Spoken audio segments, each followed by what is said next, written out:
The Imperium's void-faring vessels disappear with disturbing regularity. Some fall victim to Xeno's predation or mechanical failure, while others simply vanish without explanation into the Imperium. These lost ships don't always remain lost. Across the galaxy, massive conglomerations of fused spacecraft drift through the void. These so-called space hulks are among the most dangerous phenomena encountered by Imperial forces. Titanic amalgamations represent centuries or millennia of accumulated wreckage, their origins as varied as the threats they pose. Space hulks form through multiple catastrophic processes, though warp translation failures account for the majority. When a vessel's Geller field collapses during transit through the Imperium, the ship becomes exposed to the raw stuff of chaos. The crew dies screaming as reality inverts around them, and the vessel itself becomes fundamentally altered. Time loses meaning in the warp, and a ship that entered the Imperium in the 41st millennium might emerge fused with vessels from the Great Crusade or even the Dark Age of technology. The warp doesn't simply destroy these ships, it collects them, pressing them together like debris caught in a whirlpool until they exit real space as a single twisted mass. Physical collisions in real space contribute to space hulk formation, particularly in regions of dense stellar traffic or ancient battlefields. The Gothic sector witnessed the creation of numerous space hulks during Abaddon the Despoiler's 12th Black Crusade, when hundreds of ships tore each other apart in close-quarters void combat. Crippled vessels drifted together, their gravity wells pulling in additional wreckage. Over decades, these collections grew as passing debris added to their mass. Automated systems sometimes continue functioning on these derelicts, their machine spirits unaware that the ships they serve have become tombs. The accretion process operates on timescales that dwarf human lifespans. A space hulk might begin as 2 or 3 derelict vessels that collide in the void. Centuries pass, and the hulk's gravity attracts additional debris, escape pods, cargo containers, destroyed fighters, and eventually entire ships. Each addition increases the mass, which in turn increases the gravitational pull. Ancient space hulks discovered in the Eastern Fringe have been dated to the 35th millennium or earlier, their cores containing vessel designs no longer found in Imperial records. The tech priests of Mars consider these ancient hulks sacred artifacts, as they sometimes contain standard template construct fragments or archaeotech worth more than entire systems. The composition of space hulks reflects the diversity of void-faring civilizations. Imperial Navy vessels form the bulk of most hulks encountered in Imperial space, battle cruisers, frigates, and destroyers that failed to return from patrol. Their Gothic architecture remains recognizable even when crushed against Xeno's craft of utterly alien design. Orc rocks and cruisers appear frequently, their crude construction often more intact than Imperial vessels due to their overbuilt nature. Eldar craftships occasionally appear in space hulks, though their presence raises questions about how vessels protected by sophisticated holofields and psychic wards could become trapped in such formations. Civilian transports make up a significant percentage of space hulk composition. Merchant vessels, pilgrim ships, and colony transports disappear with grim regularity, their crews and passengers adding to the uncounted billions who have died in the void. These civilian craft lack the armor and structural reinforcement of military vessels, so they typically appear as crushed shells within the larger mass. Their cargo holds sometimes remain intact, creating pockets of preserved goods surrounded by twisted metal. Salvage teams have recovered everything from agricultural equipment to priceless artwork from these sections, though the risk rarely justifies the reward. Pre-heresy warships represent the most valuable and dangerous components of space hulks. Vessels that served during the Great Crusade possessed technologies the Imperium can no longer replicate. Their weapon systems operated at efficiency levels modern Forge worlds cannot match, and their armor incorporated materials whose composition remains a mystery. The space hulk designated Spawn of Damnation contained sections of a Dark Angel Strike cruiser that vanished during the Horus Heresy. When Terminators from the First Company boarded the Hulk, they discovered gene seed repositories and weapons that had been lost for 10,000 years. The recovery operation cost 43 Terminator lives, but the chapter considered the price acceptable. Xeno's craft introduced unpredictable elements into space hulk composition. Tyranid bioships decompose differently than conventional vessels, their organic matter sometimes continuing to grow and mutate even after death. Necron tomb ships have been discovered within space hulks, their living metal slowly consuming surrounding vessels as the ancient mechanisms attempt to repair themselves. Tau vessels appear less frequently, as their relatively recent expansion into the galaxy means fewer of their ships have been lost to the warp. When Tau craft do appear in space hulks, their advanced technology makes them priority targets for Mechanicus salvage operations. The phenomenon of warp space fusion creates the most incomprehensible space hulks.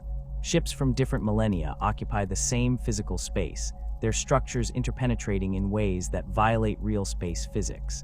A corridor might begin in an Imperial Navy frigate from the 41st millennium and end in a merchant vessel from the 36th millennium, with no transition point between them. Gravity operates inconsistently in these areas, sometimes pulling in multiple directions simultaneously. Tech priests theorize that these sections exist partially in real space and partially in the warp, though no satisfactory explanation exists for how crew members can traverse them without Geller field protection. Temporal anomalies plague warp-fused hulks. Exploration teams have encountered crew members who died centuries ago, their corpses preserved in temporal stasis or repeating their final moments in endless loops. The space hulk Ulthros contained an entire deck where time flowed backward, spent bolt rounds reassembled themselves, and spilled blood flowed back into corpses. The Deathwatch kill team that investigated this section reported that their own movements felt reversed, as though they were watching recordings of themselves played in reverse. 3 members of the team never emerged, and their fate remains unknown. The Imperium categorizes space hulks based on their behavior patterns. Stable space hulks maintain predictable orbits around stellar bodies or drift through interstellar space on consistent trajectories. These hulks allow for planned boarding operations, as their locations can be tracked and approached with relative safety. The space hulk Sin of Damnation follows a stable orbit through the Ultima Segmentum, reappearing in real space every few centuries. The Blood Angels have boarded this particular hulk multiple times, each expedition recovering valuable gene seed and equipment while purging the Genestealer infestation that inevitably reestablishes itself between appearances. Drifter space hulks phase in and out of real space unpredictably, their appearances following no discernible pattern. These hulks might materialize in a system for days or mere hours before vanishing back into the warp. Their unpredictability makes them extremely dangerous, as they can appear without warning in shipping lanes or planetary orbits. The Hulk-designated Emperor's Mercy emerged from the warp directly above the Hive world Gravilax, its trajectory placing it on collision course with the planet. Only desperate action by the Imperial Navy prevented catastrophe, though 3 destroyers were lost in the effort to alter the Hulk's course. Drifters sometimes appear to possess a form of malign intelligence, though whether this represents actual consciousness or simply the chaotic influence of the warp remains debated. The space hulk Ulthros has appeared in 17 different systems over 4 centuries, and each appearance coincides with significant Imperial military operations in the region. Inquisitorial analysis suggests the Hulk's movements might be guided by chaos entities using it as a transport for demonic incursions or genestealer infiltrations. Other drifters appear to be attracted to psychic phenomena, materializing near astropathic choirs or during large-scale psyker activities.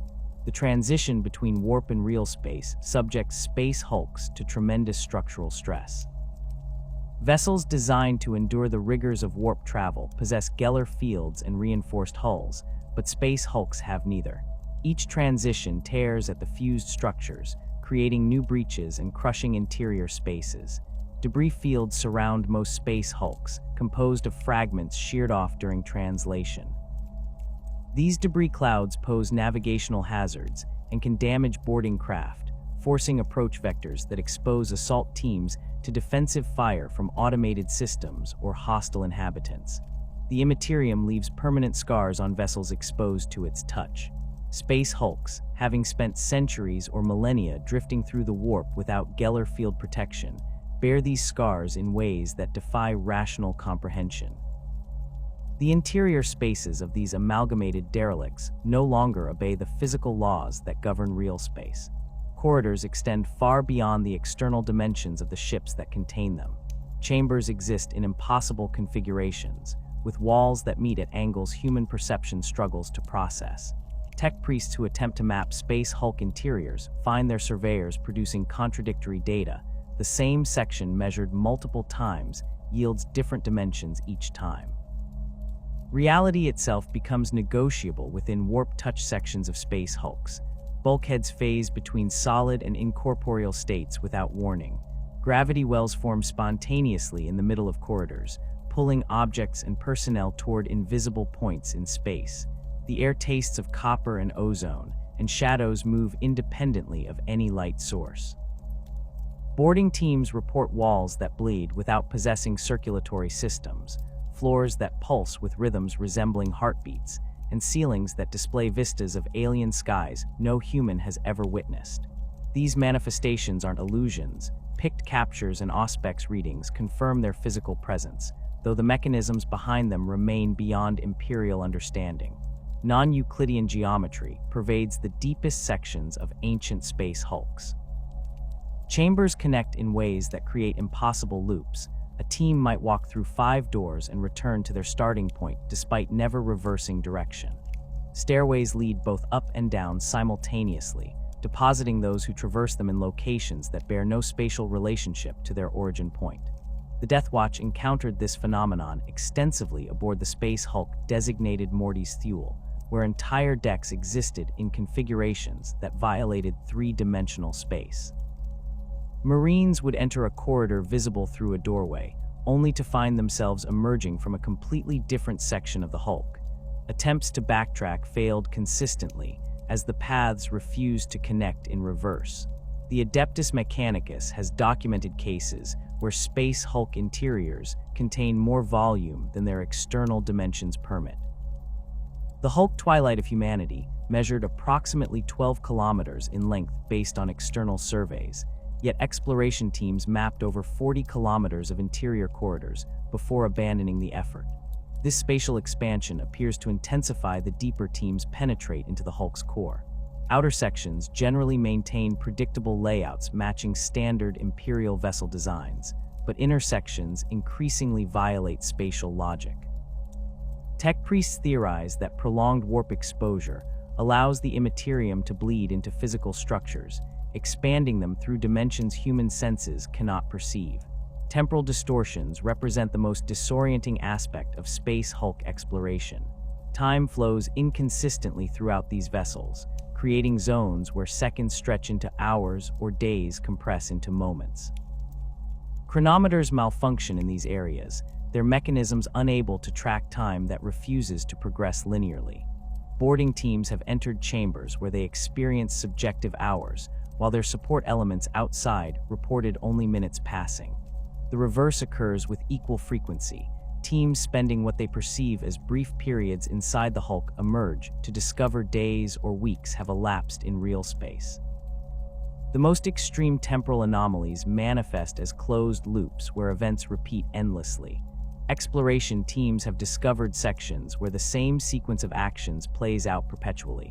A crew member reaches for a control panel, their hand moving through the same arc infinitely. A servitor walks the same 10-meter stretch of corridor, its footsteps echoing in perfect rhythm for centuries. These loops sometimes contain entire crews frozen in their final moments, dying repeatedly as the temporal distortion forces them to relive their deaths. The space hulk Chains of Damnation contained a command deck where the bridge crew had been trapped in a 15-second loop for over 3,000 years. They remained technically alive, their bodies sustained by the temporal anomaly, even as they experienced their ship's destruction countless times. Some temporal zones operate in reverse, with causality flowing backward. Wounds heal before they're inflicted, and bolter rounds return to their weapons before being fired. Imperial forces who enter these zones report profound disorientation as their minds struggle to process experiences in reverse chronological order. The Ultramarines encountered such a zone aboard the Hulk Dread Sovereign, where a battle brother was killed by a Genestealer attack that occurred several minutes before the creature actually struck. The warrior's body bore fatal wounds that appeared spontaneously, and he died before the alien responsible had entered the chamber. The Genestealer subsequently arrived and performed the exact movements that had created the wounds, its actions predetermined by the reversed causality. Time dilation creates pockets within space hulks where survivors from ancient eras remain alive, their subjective experience measuring only days or months while millennia pass in real space. The Adeptus Astartes have recovered crew members from vessels lost during the Great Crusade, their memories of that era providing invaluable historical data. These survivors often suffer severe psychological trauma as their reality shifts from serving under the Emperor's direct command to awakening in the 41st millennium's darkness. Some refuse to accept that 10,000 years have passed, insisting their ships departed only weeks prior. Others go mad from the revelation, their minds unable to reconcile the temporal displacement. The most disturbing cases involve survivors who have aged at different rates than their environment. Boarding teams have found crew members who appear centuries old, despite their ships having been lost only decades prior, their bodies withered while their surroundings show minimal decay. The reverse occurs as well, fresh corpses discovered on vessels that vanished millennia ago, their decomposition suggesting death occurred recently. These inconsistencies make determining accurate timelines for space hulk events nearly impossible. A body found in advanced decay might have died yesterday, while a pristine corpse could be 10,000 years old. Warp rifts tear through space hulks with disturbing frequency, creating permanent breaches where the Imperium spills directly into real space. These rifts appear as tears in reality itself, wounds in space that bleed ethereal energy and impossible colors. They range from hairline fractures barely visible to the naked eye to massive rents spanning entire decks. The smallest rifts leak psychic radiation that causes headaches and nosebleeds in unprotected personnel. Larger rifts serve as gateways through which demons can manifest without the usual constraints that limit their presence in real space. Geller field collapse zones mark the locations where vessels lost their protection against the warp during translation. These zones never fully return to real space, existing in a perpetual state between dimensions. The boundaries shimmer like heat distortion, and crossing them produces immediate physical reactions, nausea, vertigo, and overwhelming dread. Unshielded humans who enter these zones suffer rapid psychological deterioration. Within minutes, they begin experiencing hallucinations. Within hours, they become violent or catatonic. Extended exposure results in mutation as the warp's influence physically alters their bodies. The Adeptus Astartes possess greater resistance to these zones due to their enhanced physiology and psycho-conditioning, but even space marines cannot remain in Geller field collapse zones indefinitely. The warp's touch bypasses physical defenses, attacking the mind and soul directly. Battle brothers have been recovered from these zones, displaying symptoms of possession or corruption, despite their genetic resistance to chaos. The Grey Knights, specialists in combating demonic threats, employ specialized wards and sanctified armor when operating in collapse zones, yet even they limit their exposure time to minimize corruption risk. Demonic manifestations occur spontaneously in areas where the warp's influence runs strongest. Lesser demons materialize without ritual or summoning, pulled through the weakened barriers between dimensions. These entities range from gibbering nurglings that infest ventilation systems to bloodletters that hunt through corridors seeking prey. Unlike demonic incursions in normal real space, which require specific conditions and often dissipate quickly, demons within space hulks maintain coherent form indefinitely. The ambient warp energy sustains them, allowing them to exist without the usual limitations that bind their kind. Greater demons occasionally establish permanent presence within space hulks, transforming entire sections into their domains. These areas become extensions of the demon's nature. Cornate domains run with blood that flows from walls and pools in chambers, while Nurglite sections rot and decay at accelerated rates. Zinchian spaces shift constantly, their geometry changing according to patterns only the demon comprehends. Slaneshi domains assault the senses with overwhelming stimuli, every surface designed to provoke sensation. The demons themselves become integral to the Hulk's structure, their essence woven into the metal and void. The phenomenon of possessed structures represents the ultimate corruption of space Hulks. The vessels themselves become demonic entities, their machine spirits subsumed and corrupted by warp presence. Bulkheads seal and unseal according to malevolent intelligence rather than mechanical failure. Life support systems activate in patterns designed to herd intruders towards specific locations.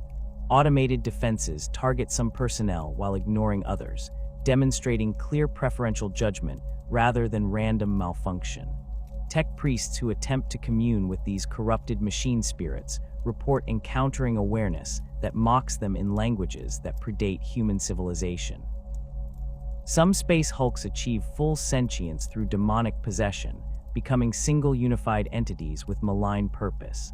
These Hulks actively hunt prey, using their ability to transition between warp and real space to appear near populated systems. They emit false distress signals to lure salvage teams and merchant vessels, then trap them within their structures. The Hulk feeds on the terror and death of those caught inside, growing stronger with each victim. The Inquisition has designated several such Hulks as extremis-level threats, authorizing exterminatus protocols if conventional purging proves impossible. The Space Hulk Perdition's flame exemplifies this phenomenon. First encountered in the Calixis sector, the Hulk demonstrated clear intelligence in its movements and actions. It appeared near shipping lanes, broadcasting automated distress calls that matched Imperial Navy protocols perfectly. Response teams who boarded found themselves separated and hunted by the Hulk's internal systems. Blast doors sealed behind them, cutting off retreat routes. Atmospheric processors flooded sections with toxic gases only after personnel had entered. The few survivors reported hearing laughter echoing through the corridors, not from any visible source, but from the Hulk itself. The greatest danger aboard space Hulks isn't the twisted architecture or temporal anomalies, it's the things that live there. These derelict vessels provide ideal habitats for Xenos organisms that thrive in darkness, confined spaces, and the absence of organized resistance. Among these threats, Genestealers represent the most pervasive and deadly infestation encountered by Imperial forces. Their presence transforms space Hulks from mere navigational hazards into active threats capable of seeding entire planetary populations with alien corruption. Genestealer infestations begin with a single organism or a small brood that survives aboard a derelict vessel. These creatures possess remarkable adaptability, capable of entering hibernation, states that last centuries when prey becomes scarce. When a space Hulk transitions from the warp, bringing fresh victims aboard through salvage operations or accidental boardings, the dormant Genestealers awaken. A single creature can establish an entire brood cycle through its ability to implant genetic material into host organisms. The infected victims don't die immediately, they return to their ships or stations, carrying the Genestealer's genetic curse with them. The brood cycle operates over multiple generations, each producing increasingly hybrid offspring. First-generation hybrids appear almost entirely human, displaying only subtle physical abnormalities that often go unnoticed in crowded hive cities or void stations. These hybrids possess complete human intelligence and emotional capacity, making them far more dangerous than their purebred ancestors. They integrate into human society, form families, and produce second-generation offspring that show more pronounced alien characteristics. Third-generation hybrids display obvious Xenos features, elongated skulls, extra limbs, and chitinous skin, forcing them to operate in the shadows of human civilization. Fourth-generation hybrids emerge as creatures clearly more alien than human, their bodies powerful and lethal, but still capable of using human weapons and equipment. These hybrids form the military arm of Genestealer cults, leading their earlier generation kin in coordinated attacks when the cult reaches sufficient strength. The cycle culminates with pure-strained Genestealers, identical to the original progenitor, completing the transformation from human population to Xenos brood. This entire process occurs under the psychic direction of the Patriarch, the original Genestealer that established the infestation. Patriarchs develop from Genestealers that successfully create large broods. The transformation occurs gradually as the creature ages and its psychic power grows. Its carapace thickens and darkens, often taking on purple or deep blue coloration. Additional limbs sprout from its torso, and its cranium expands to accommodate its enhanced mental capabilities. The patriarch's psychic presence dominates its offspring, creating a hive mind that coordinates brood activities across vast distances. This psychic network allows the cult to operate with disturbing efficiency, their attacks synchronized despite individual cells having no physical contact. The Space Hulk Sin of Damnation hosts a Genestealer infestation that has persisted for millennia. Blood Angel's Terminators have boarded this Hulk repeatedly, purging thousands of the creatures each time, yet the infestation reestablishes itself between appearances. The Hulk's vast size and labyrinthine interior provide endless hiding places where small groups of Genestealers survive even the most thorough purges. These survivors hibernate until the Hulk next transitions to real space, then rebuild their numbers by attacking whatever unfortunate souls come aboard. The Patriarch of Sin of Damnation has grown to enormous size over the centuries, its psychic power capable of reaching across entire decks to coordinate its brood. Genestealers modify Space Hulk interiors to suit their needs, creating nest chambers in cargo holds and maintenance tunnels. They drag corpses and equipment into these nests, building elaborate structures from scavenged materials. The nests serve as breeding grounds where hybrids are born and raised, protected by multiple layers of pure-strain guardians. The creatures demonstrate surprising intelligence in their defensive preparations, setting ambush points along approach routes and creating kill zones where intruders face attacks from multiple directions simultaneously. They understand how to exploit the Hulk's architecture, using ventilation shafts and maintenance crawlways to outflank their enemies. The Death Watch maintains extensive records of Genestealer combat behaviors observed aboard Space Hulks. The creatures prefer close-quarters combat where their rending claws prove most effective. They attack from darkness whenever possible, their enhanced senses allowing them to navigate without light while their prey stumbles blind.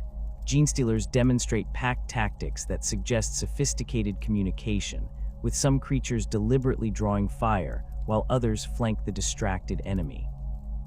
They show no fear of death, pressing attacks even when suffering catastrophic casualties, driven by the Patriarch's psychic imperatives. Orc infestations present entirely different challenges. Where Genestealers operate through stealth and infiltration, Orcs transform Space Hulks into mobile fortresses through sheer belligerent industry. A single Orc spore can establish a foothold that grows into a full Wa given sufficient time and resources. Space Hulks provide ideal environments for Orc settlement, vast quantities of scrap metal for construction, isolated sections where different clans can establish territories, and the constant possibility of combat against other inhabitants or boarding parties. Mechboys find Space Hulks particularly attractive, as the fused vessels contain countless examples of human, xenos, and ancient technology to loot and repurpose. These Orc engineers establish workshops in cargo bays and engineering sections, where they construct weapons, vehicles, and bizarre mechanical contraptions from salvaged components. The workshops produce constant noise, hammering, welding, and the roar of poorly tuned engines that echoes through surrounding corridors. Gretchen's servants scurry between workstations, carrying tools and components while avoiding the casual violence their larger cousins direct at anything within reach. Orc populations aboard Space Hulks organize into clan structures that mirror their society elsewhere.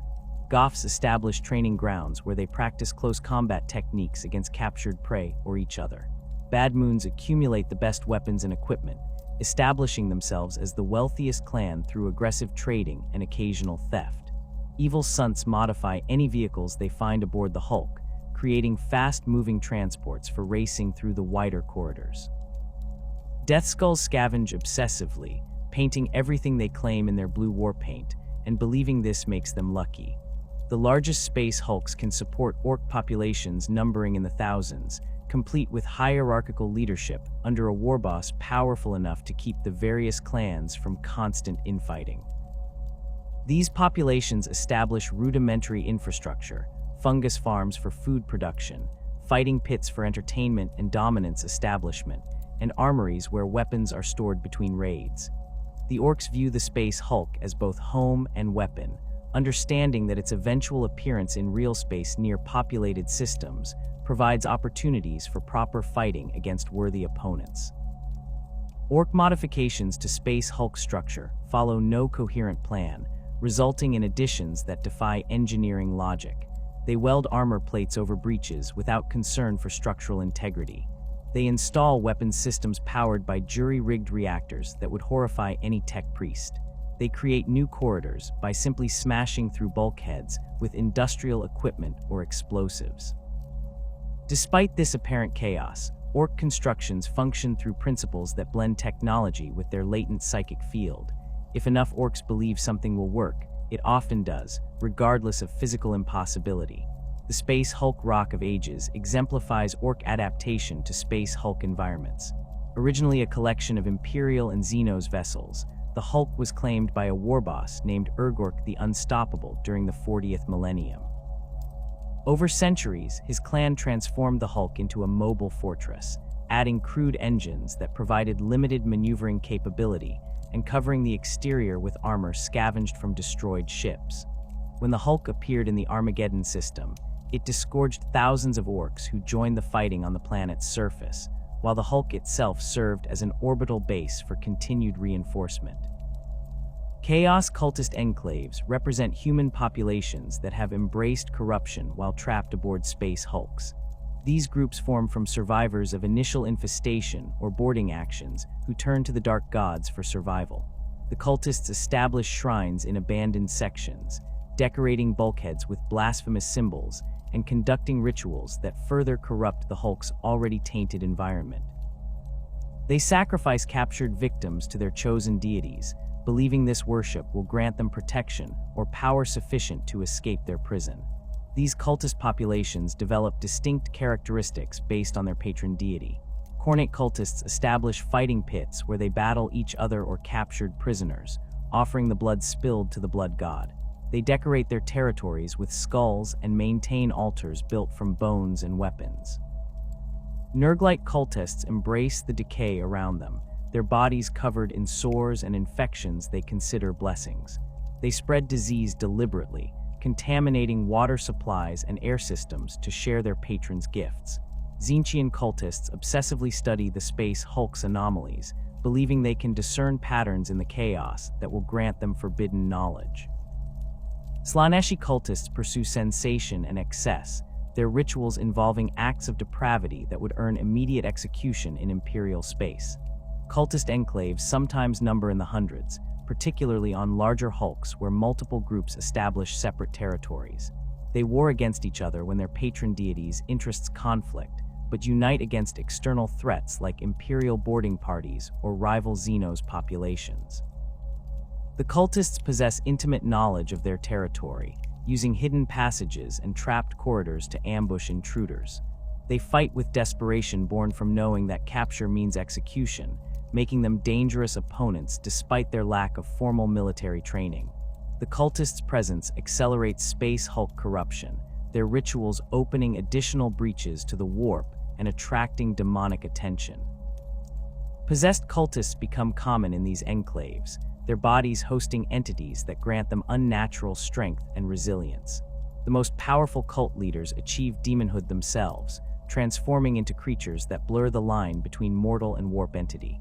These demon princes rule their followers through a combination of genuine devotion and supernatural terror, their mere presence causing psychological damage to unprotected humans. Enslavers represent a threat that emerges specifically in areas where psychic activity or warp corruption runs high. These parasitic entities exist primarily in the Imperium, but can manifest in real space when conditions permit. Space hulks provide ideal hunting grounds, as the weakened barriers between dimensions allow enslavers to cross over without the usual constraints. They target psychers first, overwhelming their minds and using their bodies as anchors to maintain presence in real space. Once established, an enslaver can dominate multiple victims, creating a host collective that serves its alien purposes. Enslaver infestations spread through psychic contagion, each dominated victim becoming a vector for further infection. The creatures reproduce by forcing their hosts to undergo grotesque transformations, their bodies becoming incubators for new enslavers. The infestation grows exponentially if unchecked, potentially consuming entire ships within the hulk. Imperial forces who encounter enslaver infestations must eliminate all infected individuals immediately, as there is no cure for their domination. The Ordo Xenos maintains standing orders to destroy any space hulk showing signs of enslaver presence, as the risk of these entities reaching populated worlds justifies any cost. Psychnoine swarms infest space hulks that have spent extensive time in the warp, these creatures feeding on psychic energy and living prey alike. The wasp-like Xenos establish hives in the hulk's darker sections, their larvae implanted into corpses or captured victims. Adult Psychnoine patrol their territory in swarms, attacking anything that enters their domain. Their stings inject eggs directly into the victim's brain, and the larvae consume neural tissue as they develop. The victim remains alive and conscious during this process, experiencing indescribable agony as their mind is literally eaten from within. Psychnoine demonstrate particular hostility toward psychers, drawn to psychic emanations like predators to blood. They swarm psychers in overwhelming numbers, accepting heavy casualties to bring down their preferred prey. Imperial forces that include librarians or sanctioned psychers must take extreme precautions when operating in areas where Psychnoine presence is suspected. The creature's ability to phase partially into the warp makes them difficult to target with conventional weapons, and their numbers can overwhelm even well-prepared defenders. Necron vessel components occasionally appear integrated into space hulk structures, creating zones of particular danger. These sections maintain partial functionality despite millennia of drift, their living metal attempting to repair and restore systems according to ancient programming. Scarabs emerge from these sections, stripping surrounding vessels for raw materials to feed the repair processes. Occasionally, dormant Necron warriors activate when intruders approach, their targeting protocols still functional after millions of years. These warriors eliminate threats with emotionless efficiency, their Gauss weapons disintegrating targets at the molecular level. The presence of Necron components raises disturbing questions about how vessels constructed from living metal became trapped in space hulks. Necron technology should resist warp corruption and maintain functionality indefinitely, yet these sections show clear signs of damage and integration with other vessels. Some tech priests theorize that the Necrons deliberately seeded space hulks with their technology, using them as slow-moving scouts that eventually reach populated systems. Others believe the components represent tomb ships damaged during the war in heaven, their crews long since departed but their vessels continuing to drift through space. Human survivors occasionally persist aboard space hulks, maintaining small enclaves in defensible sections. These populations survive through salvage and careful resource management, avoiding the various threats that infest the hulk around them. They establish fortified positions in areas with functioning life support, rationing whatever supplies they can scavenge while hoping for rescue that often never comes. Generations pass, and these survivor communities develop unique cultures shaped by their isolation and constant danger. They worship the Emperor with fervor born from desperation, building shrines from scrap metal and conducting daily prayers for deliverance. These survivor populations sometimes prove hostile to rescue attempts, their isolation having bred paranoia and xenophobia that extends even to fellow humans. They view all outsiders as potential threats, attacking Imperial forces who attempt to extract them. Others have degenerated into cannibalism or mutation, their humanity eroded by centuries of exposure to the Hulk's corruption. The most tragic cases involve populations that maintain perfect Imperial faith and culture despite their circumstances, only to be exterminated by rescue forces who cannot risk the contamination they might carry. The Imperium's archives contain detailed records of thousands of space hulks encountered across 10 millennia of expansion and warfare. Among these countless derelicts, certain hulks have earned particular notoriety through repeated appearances, catastrophic incidents, or the recovery of invaluable artifacts from their corrupted corridors.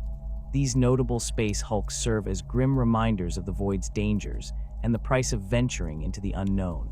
The Sin of Damnation stands as perhaps the most infamous space hulk in Imperial records. This massive conglomeration of fused vessels has appeared in real space 17 times over the past 6,000 years, each emergence bringing death and horror to whatever system it manifests within. The Hulk follows a predictable cycle, appearing in the Ultima Segmentum approximately every 3 to 4 centuries before vanishing back into the warp. Its composition includes vessels from multiple eras, with the oldest identifiable components dating to the 35th millennium. Imperial Navy frigates form the bulk of its structure, their Gothic architecture still recognizable despite millennia of corruption and damage. The Blood Angels chapter maintains extensive records regarding the Sin of Damnation, having boarded the Hulk on 7 separate occasions. Each operation aimed to purge the massive Genestealer infestation that dominates the Hulk's interior and recover gene seed from fallen battle brothers whose remains lie somewhere within the twisted corridors. The first recorded Blood Angels operation occurred during the 39th millennium, when Brother Captain Raphael led a strike force of 50 Terminators into the Hulk's depths. The mission recovered significant quantities of gene seed and archaeotech, but at terrible cost, only 16 Terminators survived to return to their strike cruiser. Subsequent Blood Angels operations followed similar patterns. Terminator squads penetrate deep into the Hulk, fighting through endless waves of Genestealers while searching for specific objectives. The creatures infesting the Sin of Damnation have adapted to Terminator tactics over millennia, learning to exploit weaknesses in the heavy armor through focused attacks on joints and eye lenses. They use the Hulk's architecture to maximum advantage, attacking from ventilation shafts and maintenance tunnels where Terminators cannot easily maneuver. The Genestealer Patriarch commanding the infestation has grown to enormous size, its psychic presence so powerful that unshielded humans experience crushing headaches when approaching within several decks of its nest. The most recent Blood Angels operation aboard the Sin of Damnation occurred in the closing years of the 41st millennium. Brother Captain Leonid led a force of Terminators equipped with storm bolters and power fists into the Hulk, supported by several Furioso dreadnoughts whose close combat capabilities proved essential in the confined spaces. The operation lasted 18 hours of continuous fighting, with Terminators advancing deck by deck through Genestealer-held territory. They recovered the remains of 37 battle brothers from previous missions, along with several suits of Terminator armor that had been lost for centuries. The gene seed recovery alone justified the mission's cost, though 12 Terminators died in the fighting, and another 4 suffered wounds severe enough to require internment in dreadnought sarcophagi. The Sin of Damnation's interior layout defies conventional mapping attempts.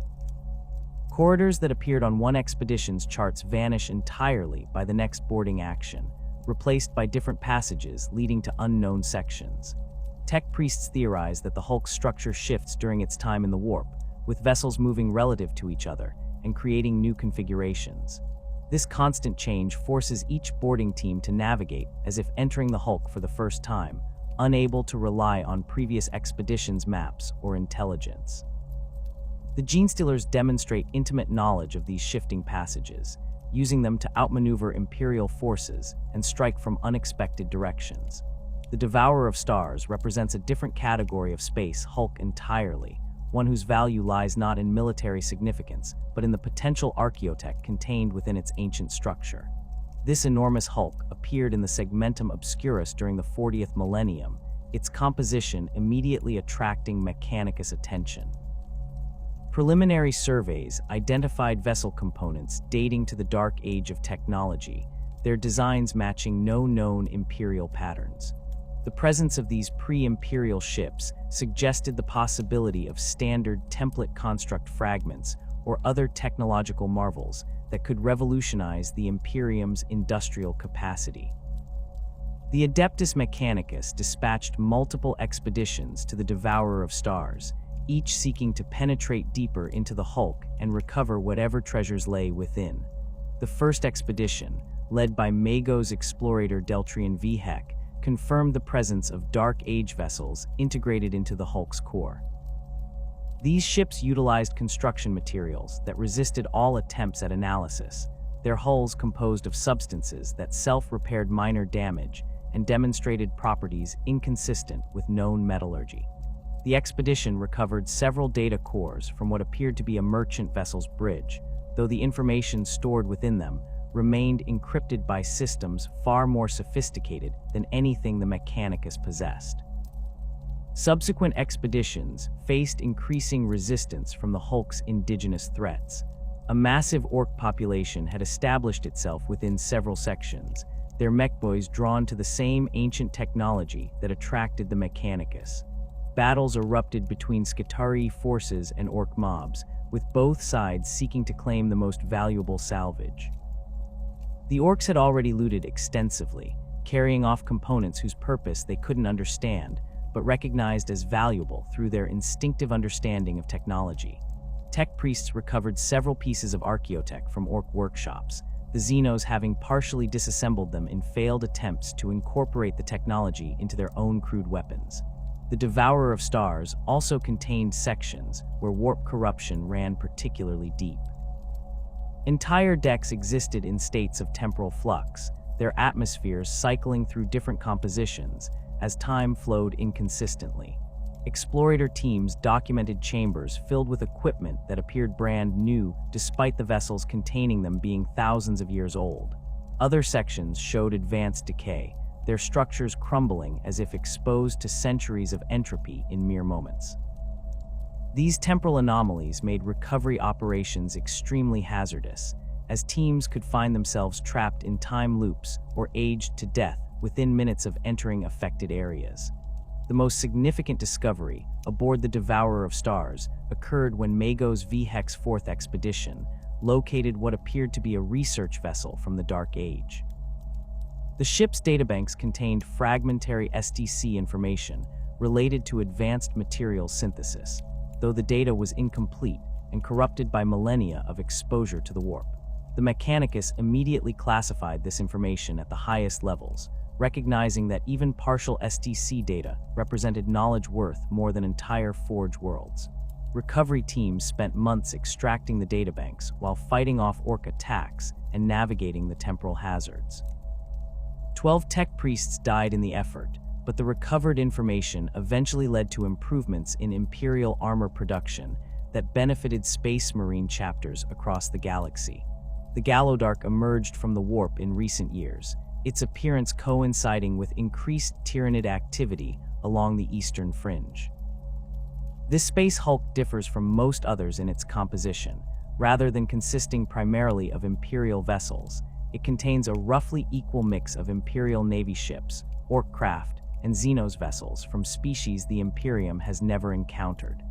The fusion of these disparate elements created a structure of particular interest to the Death Watch, as it provided opportunities to study multiple alien technologies in a single location. Kill teams from several Death Watch chapters have conducted operations aboard the Gallowdark, their missions ranging from intelligence gathering to targeted elimination of specific threats. The Hulk's interior presents unique challenges due to the variety of vessel types integrated into its structure. Imperial sections follow familiar layouts that Death Watch veterans can navigate efficiently, but Xenos areas require careful exploration as their architecture follows alien logic. Orc sections feature crude modifications and trapped corridors, while the unknown Xenos vessels contain environmental hazards ranging from toxic atmospheres to gravity fluctuations that can crush unprotected personnel. The Gallowdark harbors multiple distinct threat populations that war against each other as much as they attack Imperial forces. Genestealer broods occupy several sections, their presence suggesting the Hulk may have spent time near Tyranid fleet elements before appearing in Imperial space. Orc mobs control other areas, their numbers suggesting a warboss has established dominance over the various clans. Most disturbing are the signs of chaos corruption in the Hulk's deepest sections, where cultist enclaves have established shrines and conduct rituals that further weaken the barriers between real space and the warp. Deathwatch operations aboard the Gallowdark focus on gathering intelligence about the unknown Xenos vessels and eliminating high-value targets among the indigenous populations. Kill Team Artemis conducted a particularly successful mission that resulted in the assassination of a Genestealer patriarch and the recovery of Xeno's artifacts for Ordo Xeno's study. The team penetrated deep into Genestealer-held territory, using their specialized training and equipment to avoid detection until they reached the Patriarch's nest. The resulting battle lasted 3 hours, with the kill team fighting through waves of pure-restrained Genestealers and hybrid defenders before finally bringing down the Patriarch with concentrated fire from heavy weapons. The Ulthros appeared during the Gothic War, emerging from the warp in the midst of the conflict between Imperial forces and Abaddon, the Despoiler's fleets.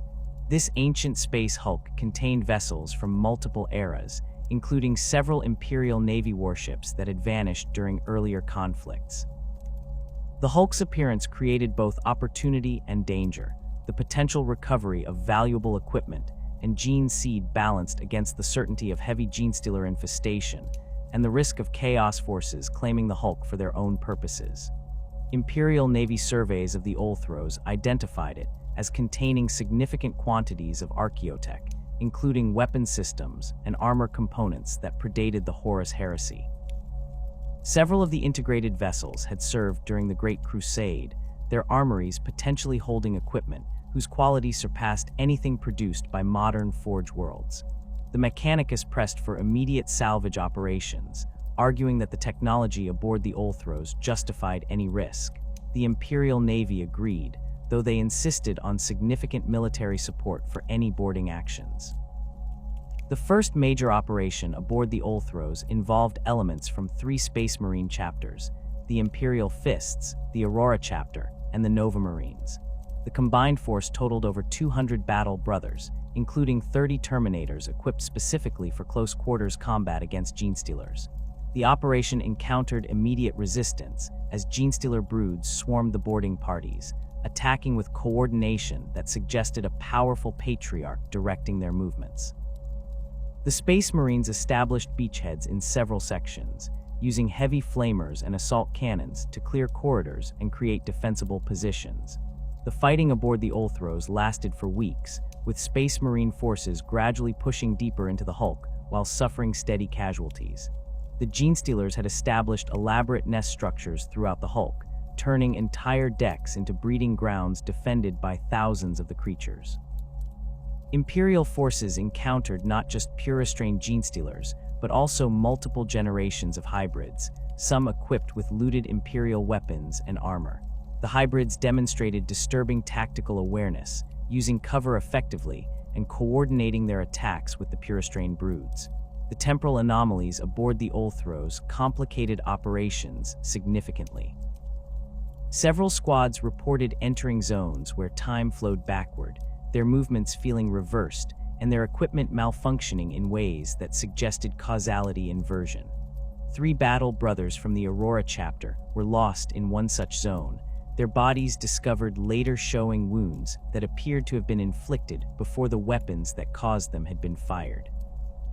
The librarians accompanying the operation detected powerful psychic emanations from the Hulk's core, suggesting either a Patriarch of unusual strength or something even more dangerous lurking in the depths. Despite heavy casualties, the operation recovered significant quantities of gene seed from fallen battle brothers whose remains had been lost aboard the Ulthros during its previous appearances in real space.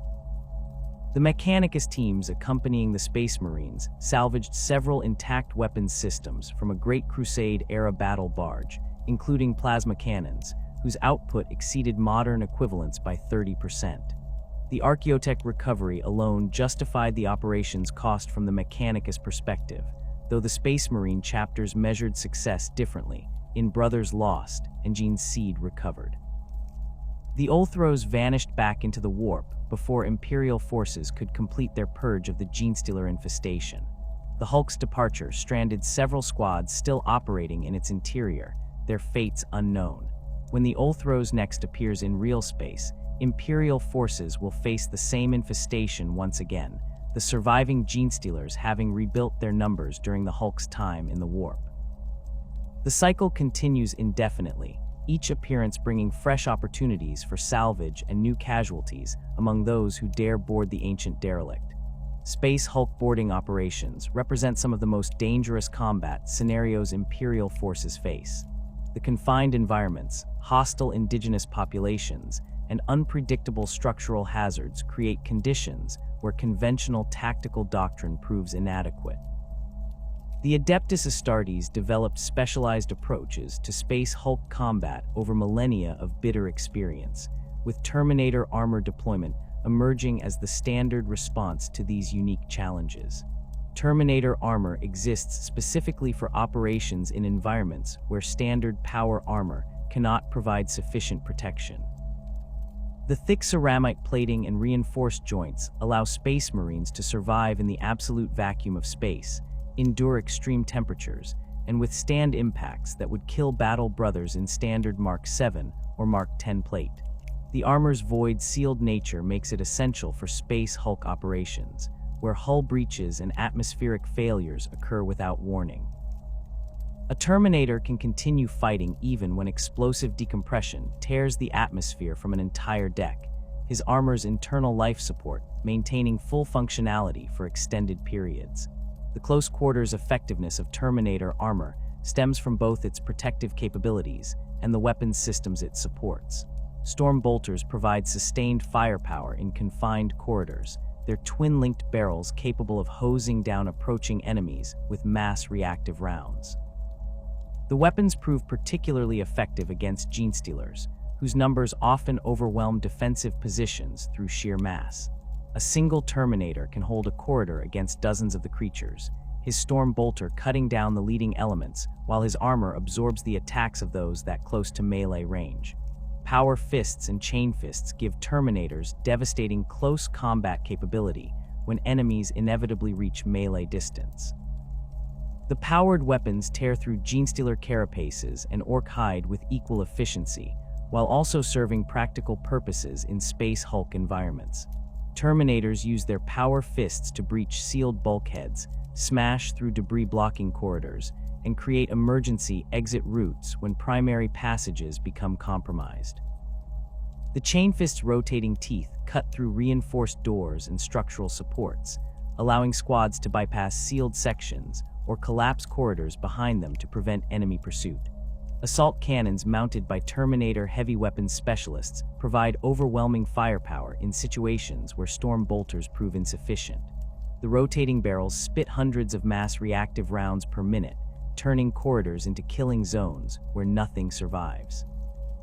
The weapons excel at breaking Genestealer charges before the creatures close to melee range, though their prodigious ammunition consumption requires careful fire discipline. Terminators carrying assault cannons position themselves to cover key approach routes, their fields of fire overlapping with their squad mates to create interlocking zones of destruction.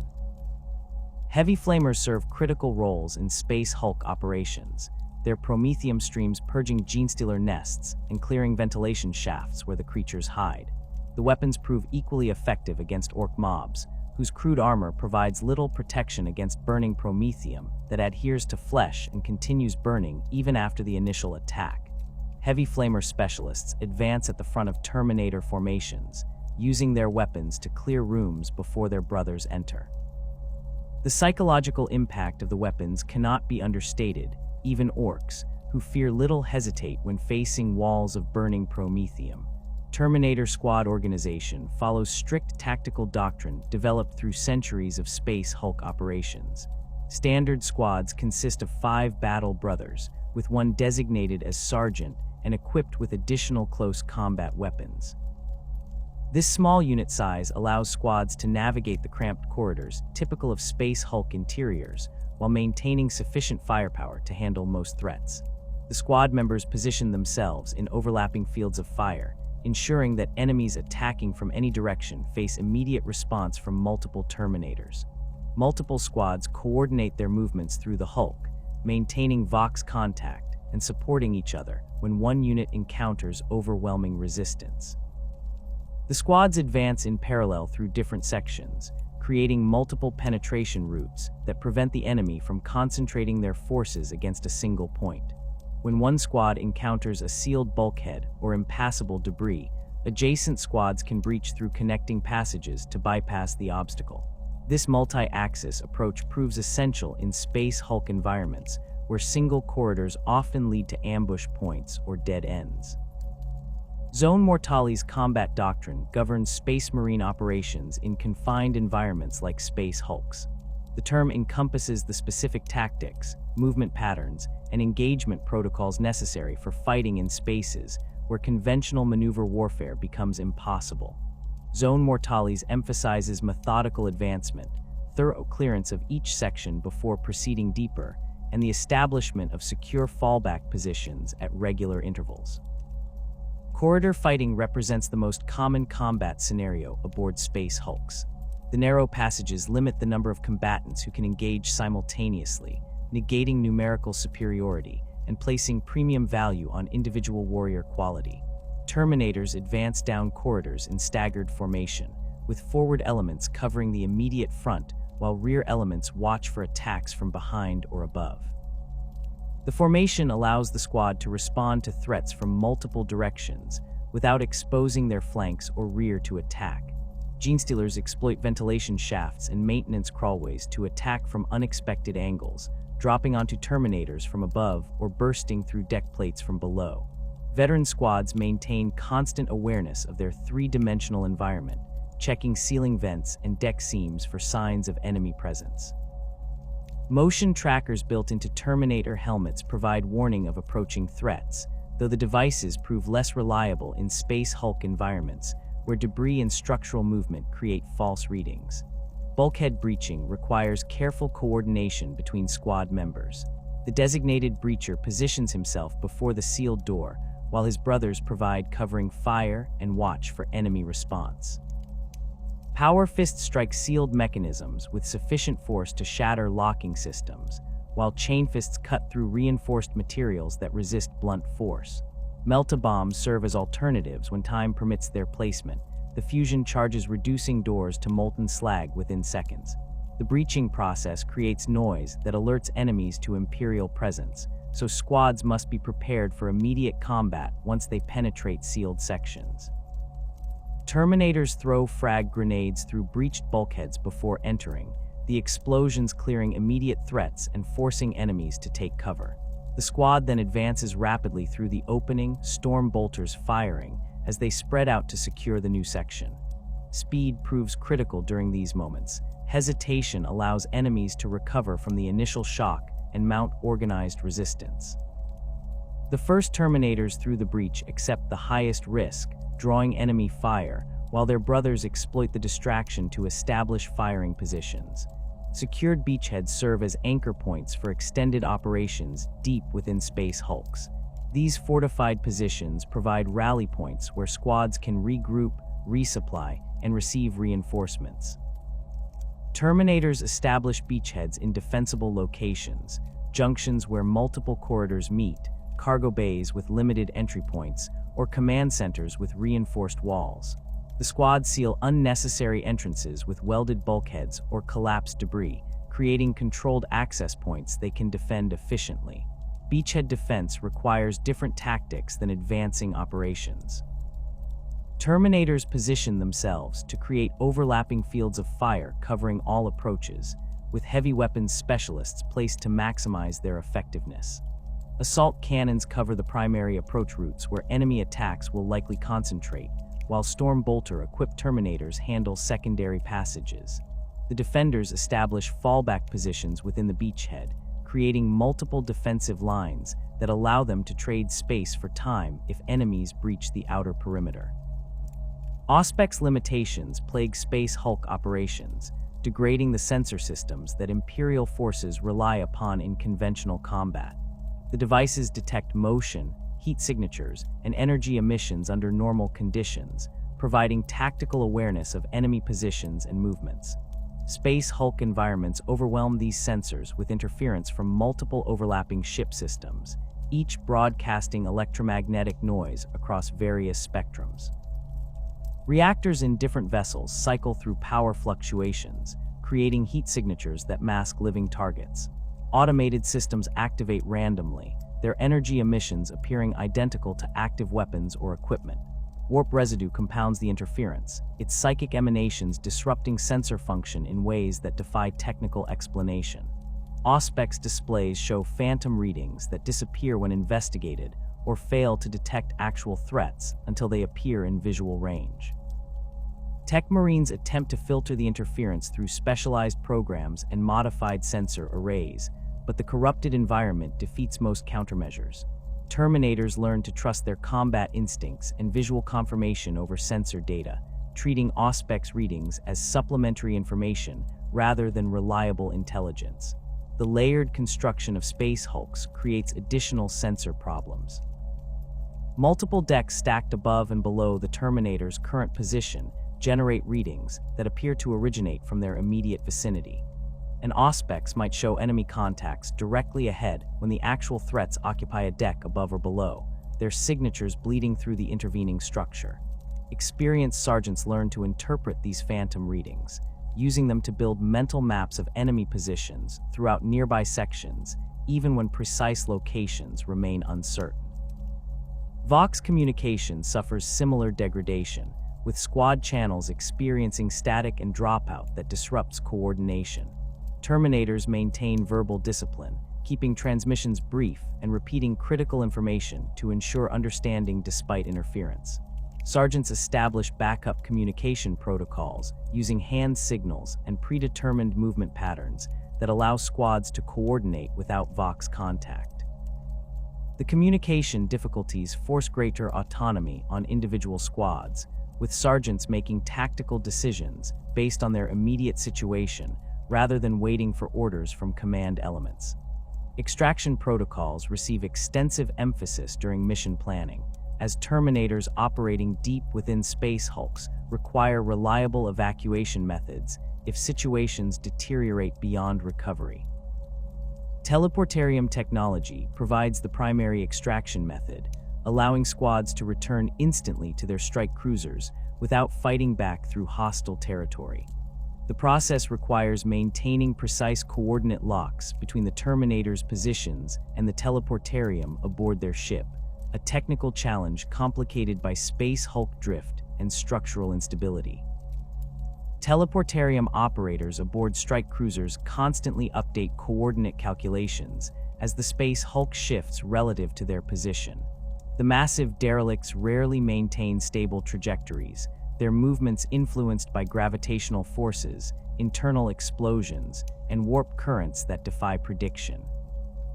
A coordinate lock established during initial deployment might shift dozens of meters within hours, placing extraction points inside solid bulkheads or open void if not continuously recalculated.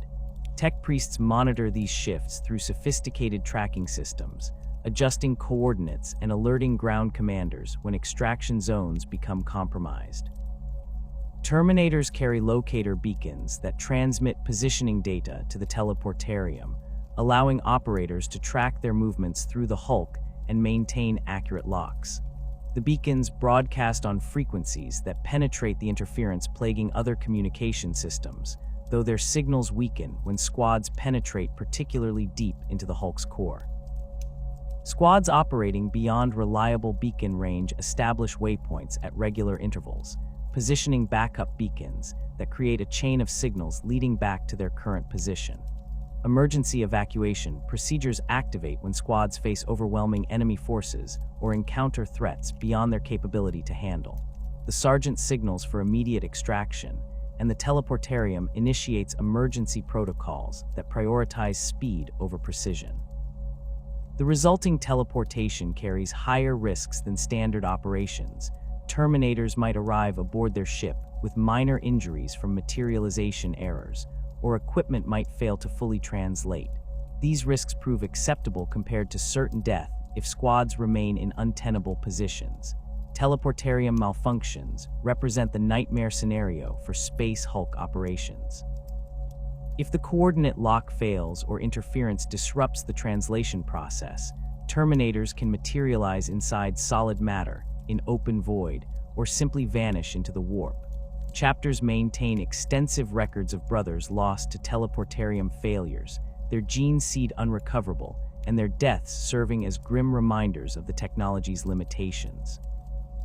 Despite these risks, teleportation remains the only practical extraction method for squads operating deep within space hulks, where fighting back to boarding craft would cost more lives than the occasional translation failure. Backup extraction methods exist for situations where teleportarium use proves impossible. Terminators can fight their way back to boarding craft or established beachheads, though this approach requires abandoning mission objectives and accepting heavy casualties during the withdrawal. Some operations pre-position Thunderhawk gunships in cargo bays or other large spaces within the Hulk, creating extraction points closer to operational areas. The gunships provide fire support during boarding actions and serve as mobile command posts, though their presence alerts enemies to Imperial operations and draws concentrated attacks. The most desperate extraction scenario involves Terminators sealing themselves in defensible positions and waiting for relief forces to fight through to their location. Squads have survived for days using this approach, their ammunition running low and their armor's power reserves depleting while they hold against endless enemy attacks. Recovery operations to extract trapped squads often cost more casualties than the original mission, but chapters refuse to abandon battle brothers while any possibility of recovery exists. The gene seed alone justifies the effort, though the symbolic importance of never leaving brothers behind drives these rescue attempts as much as practical considerations. The Dark Angels maintain traditions that stretch back to the First Legion's founding during the Unification Wars on Terra. Among these traditions, none carries greater weight than the Deathwing, the chapter's first company, whose bone-white armor marks them as the finest warriors the Dark Angels can field. The Deathwing specializes in operations where standard tactical doctrine fails, particularly boarding actions against space hulks and other void-borne threats. Their expertise in these operations stems from 10,000 years of accumulated experience, refined through countless engagements against Genestealer infestations and other Xenos threats that lurk within the twisted corridors of derelict vessels. The Deathwing's specialization in space Hulk operations began during the Great Crusade, when the First Legion encountered its first major Genestealer infestation aboard a cluster of derelict vessels near the Perdus Rift. The creatures proved resistant to conventional assault tactics, their speed and ferocity overwhelming tactical squads despite the Space Marines' superior training and equipment. The Lion, Primarch of the Dark Angels, recognized that these threats required warriors equipped with the heaviest armor available and trained specifically for close-quarters combat in confined environments. He designated the Legion's veteran companies for this role, equipping them with Terminator plate and drilling them in the specific tactics necessary for corridor fighting and room clearance. The tradition continued after the Horus Heresy, with the Reformed Dark Angels chapter maintaining the first company's focus on Terminator operations. The Deathwing became the primary response force for space Hulk threats appearing in systems near Dark Angels' operational areas. When Imperial authorities detected space Hulks entering populated systems, they transmitted requests for assistance that often reached the Dark Angels before other chapters. The Deathwing's reputation for thorough purges of Genestealer infestations made them the preferred choice for these operations, despite the chapter's secretive nature and reluctance to explain their methods to outsiders. The adoption of bone-white armor by the Deathwing traces to events on the Plains world, one of the Dark Angels' primary recruiting worlds. The planet's inhabitants lived as nomadic tribes, their culture centered around hunting the massive predators that roamed the grasslands. Dark Angels recruited from these tribes valued the warriors' natural tracking abilities and their comfort with extended operations in hostile environments. The chapter maintained a fortress monastery on the Plains world, with a small garrison of Space Marines overseeing recruitment and training of aspirants. A Genestealer-infested space Hulk appeared in the Plains world system during the 40th Millennium, its trajectory placing it on collision course with the planet. The Hulk's velocity and mass meant that impact would cause extinction-level devastation, killing billions and rendering the world uninhabitable for centuries. The Dark Angels garrison lacked sufficient numbers to mount a proper purge of the Hulk, and reinforcements could not arrive in time to prevent the collision. The garrison commander, a Terminator sergeant named Cloud Runner, bearing the name tradition of his tribal origins, led the Fortress Monastery's entire Terminator-armored contingent aboard the Hulk in a desperate attempt to alter its course or destroy it entirely. The Terminators fought through the Hulk's interior, seeking the largest intact vessel that might still possess functional engines. They encountered Genestealer resistance that exceeded all tactical projections. The infestation had grown to enormous size during the Hulk's time in the warp, with thousands of the creatures defending their territory. The Dark Angels advanced through deck after deck, their storm bolters cutting down waves of Genestealers, while their power fists crushed those that closed to melee range. The fighting lasted for days, with the Terminators making incremental progress toward the Hulk's core, while their ammunition supplies dwindled and their armor accumulated damage.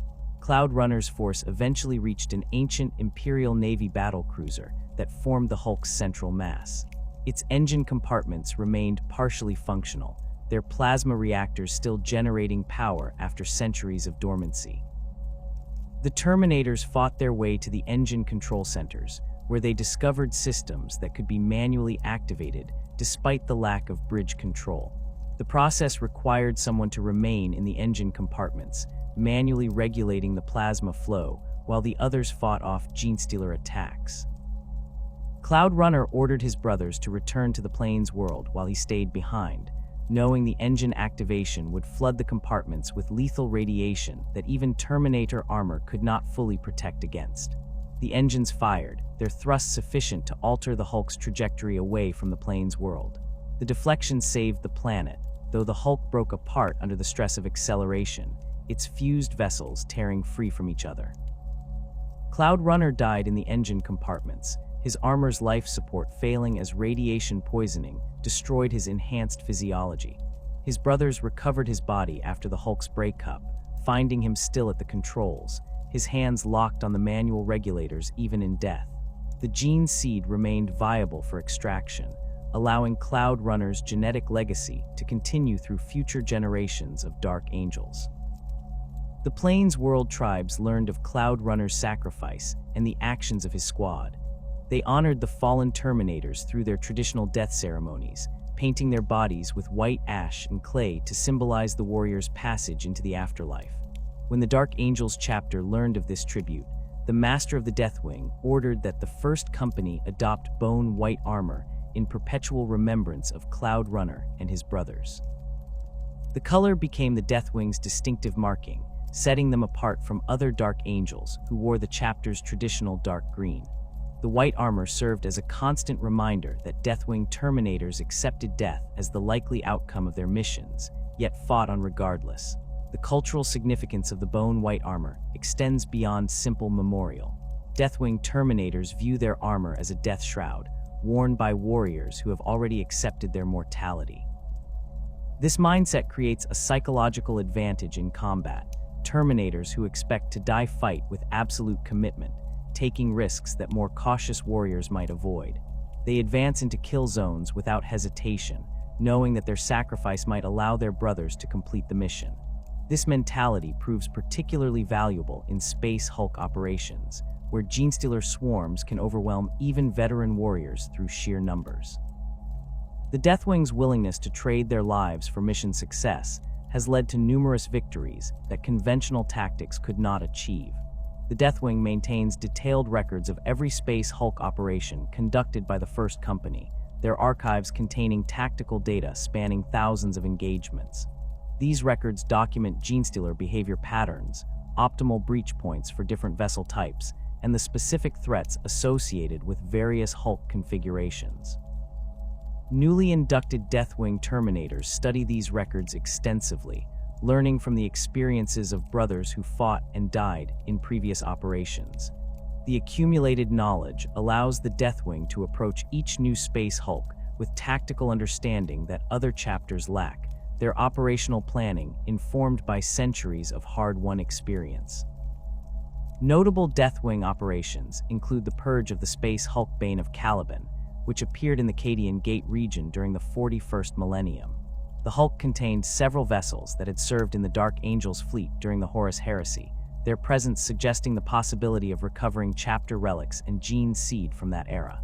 The Deathwing deployed 3 full squads to board the Hulk, supported by Ravenwing elements who secured the boarding craft and maintained communications. The Terminators encountered immediate Genestealer resistance, the creatures having established a massive nest in what had once been a Dark Angel's strike cruiser's lower decks. The fighting aboard the Bane of Caliban lasted for 2 weeks, with Deathwing squads methodically clearing each section before advancing deeper into the Hulk. They discovered gene seed repositories that had remained sealed since the heresy, their stasis fields still functioning after 10,000 years. The recovered gene seed represented genetic material from the original Legion, its purity uncorrupted by the millennia that had passed since the heresy. The Deathwing also recovered several suits of Terminator armor that predated current patterns, their construction incorporating techniques the Mechanicus could no longer replicate. The mission cost 7 Terminator lives, but the chapter considered the recovered gene seed and equipment worth far more than the casualties suffered. The purge of the Space Hulk Charnel Shrine demonstrated the Deathwing's capability against threats beyond simple Genestealer infestations. The Hulk contained chaos-corrupted sections where cultist enclaves had established shrines to the ruinous powers. These cultists fought with fanatical determination, their ranks including possessed individuals whose bodies hosted lesser demons. The Deathwing deployed interrogator chaplains alongside the Terminator squads, their spiritual authority and psychic wards providing protection against demonic corruption. The chaplains led prayers and litanies during the advance, their words strengthening the Terminator's resolve while disrupting the demonic entity's ability to manifest fully in real space. The Deathwing encountered a Chaos Space Marine warband operating within the Charnel Shrine, their armor bearing the colors of the fallen, renegade Dark Angels who had sided with Luthor during the heresy. The presence of these traitors transformed the mission from a standard purge operation into a hunt of the highest priority. The Deathwing pursued the Fallen through the Hulk's corrupted sections, engaging them in running battles through corridors twisted by warp exposure. The traitor Marines possessed intimate knowledge of Dark Angel's tactics, having once been brothers themselves, and they used this knowledge to set ambushes and exploit weaknesses in the Deathwing's approach. The hunt culminated in a chamber where the Fallen had established a defensive position around a warp rift, using its energies to sustain demonic allies. The Deathwing assaulted the position with overwhelming force, their storm bolters suppressing the traitors while assault cannons tore apart the summoned demons. The interrogator chaplains closed with the Fallen leaders, their Crozius Arcanum smashing through corrupted armor to reach the traitors beneath. The Deathwing captured 2 of the Fallen alive, dragging them back to the Dark Angel's Fortress Monastery for interrogation.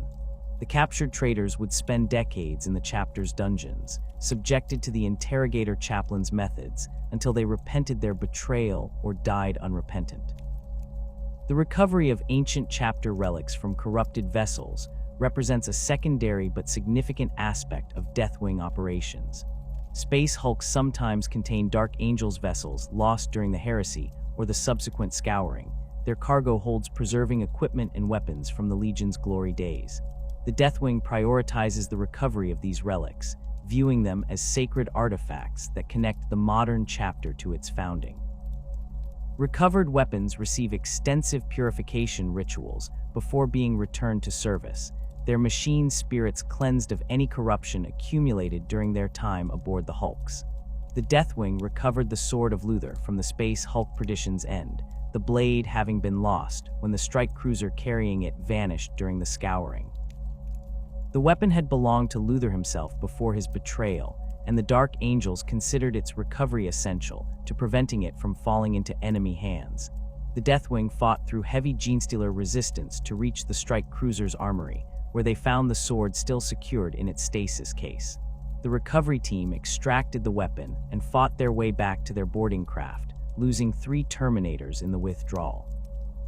The sword now resides in the rock, the Dark Angel's Fortress Monastery, displayed in a shrine where chapter members can view this tangible connection to their history. The integration of Deathwing tactical experience into broader Space Marine doctrine occurred gradually over millennia, as other chapters recognize the value of specialized training for void-borne operations. The Deathwing's methods for corridor fighting, room clearance, and coordinated squad movements became standard teaching at chapter training facilities across the Imperium. The Codex Astartes incorporated sections on Space Hulk operations that drew heavily from Deathwing tactical manuals, though the Dark Angels never officially acknowledged this contribution. Other chapters' first companies adopted similar specializations, training their Terminators in close-quarters combat and void operations, using principles the Deathwing had pioneered. The Deathwing's influence extended to Imperial Guard, void combat specialists, and naval armsmen, whose training incorporated modified versions of Space Marine tactics scaled for unaugmented humans. The fundamental principles remained consistent, methodical advancement, overlapping fields of fire, and the establishment of secure fallback positions. The Imperial Navy developed specialized boarding protocols based on Deathwing operations, their armsmen squads using tactics proven effective by centuries of Space Marine experience. The Deathwatch drew extensively from Deathwing expertise when establishing their own operational doctrine, recognizing that the Dark Angels' first company possessed unmatched experience in the specific combat scenarios the Deathwatch regularly encountered. The Deathwing maintains a training facility aboard the Rock, where newly inducted Terminators learn the specific skills necessary for Space Hulk operations. The facility includes mock-ups of various vessel types, allowing Terminators to practice breaching techniques and room clearance in environments that simulate actual Hulk conditions. Training scenarios incorporate live-fire exercises against servitors programmed to mimic Genestealer movement patterns and attack behaviors. The Terminators practice fighting in zero gravity, toxic atmospheres, and complete darkness, conditions they will inevitably encounter during actual operations. Veterans of previous Space Hulk missions serve as instructors, passing their knowledge to the next generation of Deathwing warriors. The psychological conditioning Deathwing Terminators receive emphasizes the acceptance of death and the primacy of mission completion over individual survival. This conditioning builds on the standard Space Marine psycho-indoctrination, but takes it further, instilling a mindset where the Terminator views himself as already dead from the moment he dons the bone-white armor. This mental state eliminates hesitation and fear, allowing the warrior to function at peak efficiency even in the most desperate circumstances. The conditioning also reinforces the Deathwing's loyalty to the chapter and their commitment to hunting the fallen, ensuring that no Terminator will ever question orders or refuse missions regardless of the apparent suicide nature of the operation. The Adeptus Mechanicus views Space Hulks as sacred repositories of lost knowledge, their twisted corridors potentially containing standard template construct fragments worth more than entire Forge worlds. Every Space Hulk represents a chance to recover technology from the Dark Age of technology, when humanity's technical prowess exceeded anything the Imperium can currently produce. The Mechanicus dedicates enormous resources to Space Hulk investigation, deploying specialized explorator fleets and Skitarii cohorts to penetrate these derelicts and extract whatever archaeotech lies within. The potential rewards justify the substantial casualties these operations inevitably incur, as even a single intact STC fragment can revolutionize Imperial manufacturing capabilities across multiple sectors. Pre-heresy weapon systems recovered from Space Hulks demonstrate performance characteristics that modern Forge worlds struggle to replicate. Plasma weapons from that era maintain stable containment fields at higher output levels, delivering greater destructive power without the catastrophic failure risks that plague contemporary patterns. Volkite weapons, largely lost to production since the heresy, occasionally appear in the armories of vessels that served during the Great Crusade. These thermal ray weapons disintegrate targets at the molecular level, their effectiveness against heavy armor exceeding standard plasma weaponry. The Mechanicus prizes these discoveries above almost all others, as they represent technologies the Imperium has forgotten how to manufacture despite maintaining examples in various chapter armories. Power armor components from the Great Crusade era incorporate materials and construction techniques that surpass modern equivalents. The ceramite plating demonstrates greater resistance to penetration while weighing less than current production standards. Servo motors operate with higher efficiency, drawing less power while providing superior strength enhancement. Recovered suits often show minimal degradation despite millennia of exposure to void conditions and warp corruption, their self-repair mechanisms still functioning at levels that baffle tech priests who examine them. Chapters that recover pre-heresy armor components integrate them into their existing suits, creating hybrid patterns that combine ancient quality with modern systems. Dark Age of Technology artifacts represent the ultimate prize in Space Hulk salvage operations. These items date to humanity's apex, when standard template constructs guided manufacturing across thousands of colony worlds and technological innovation, proceeded at rates the Imperium considers heretical to even contemplate. The artifacts range from personal equipment to massive industrial machinery, each piece incorporating principles that challenge the Mechanicus's understanding of physics and engineering. A Dark Age power cell might operate for millennia without recharging, its energy generation method completely opaque to examination. Construction materials demonstrate properties that shift based on environmental conditions, their molecular structures adapting in ways that suggest impossible levels of sophistication. The recovery of STC fragments triggers immediate classification at the highest levels of Mechanicus authority. These data cores contain manufacturing instructions for everything from agricultural equipment to weapon systems, their information representing the accumulated technical knowledge of humanity's golden age. Complete STC systems no longer exist. The Imperium has not discovered an intact standard template construct since before the Age of Strife. Instead, salvage teams recover fragments containing partial data, corrupted files that require extensive reconstruction, or single-item templates that provide instructions for manufacturing one specific device. Even these fragments possess immense value, as they allow Forge worlds to produce equipment superior to anything currently in their manufacturing databases. The Adeptus Mechanicus maintains strict protocols for Space Hulk investigation, their procedures refined through 10,000 years of salvage operations. When Imperial authorities detect a Space Hulk entering a system, local Mechanicus representatives immediately assess its potential value based on preliminary scans and visual identification of component vessels. Hulks containing vessels from the Great Crusade or earlier receive highest priority, as their age suggests greater likelihood of valuable archaeotech. The Mechanicus dispatches explorator fleets to investigate these high-priority targets, their ships equipped with specialized scanning equipment and carrying substantial Skitarii forces for ground operations. Magos explorators lead these investigation missions, their authority extending over all aspects of the operation. These tech priests dedicate their existence to recovering lost knowledge, their augmented bodies incorporating specialized equipment for analyzing ancient technology.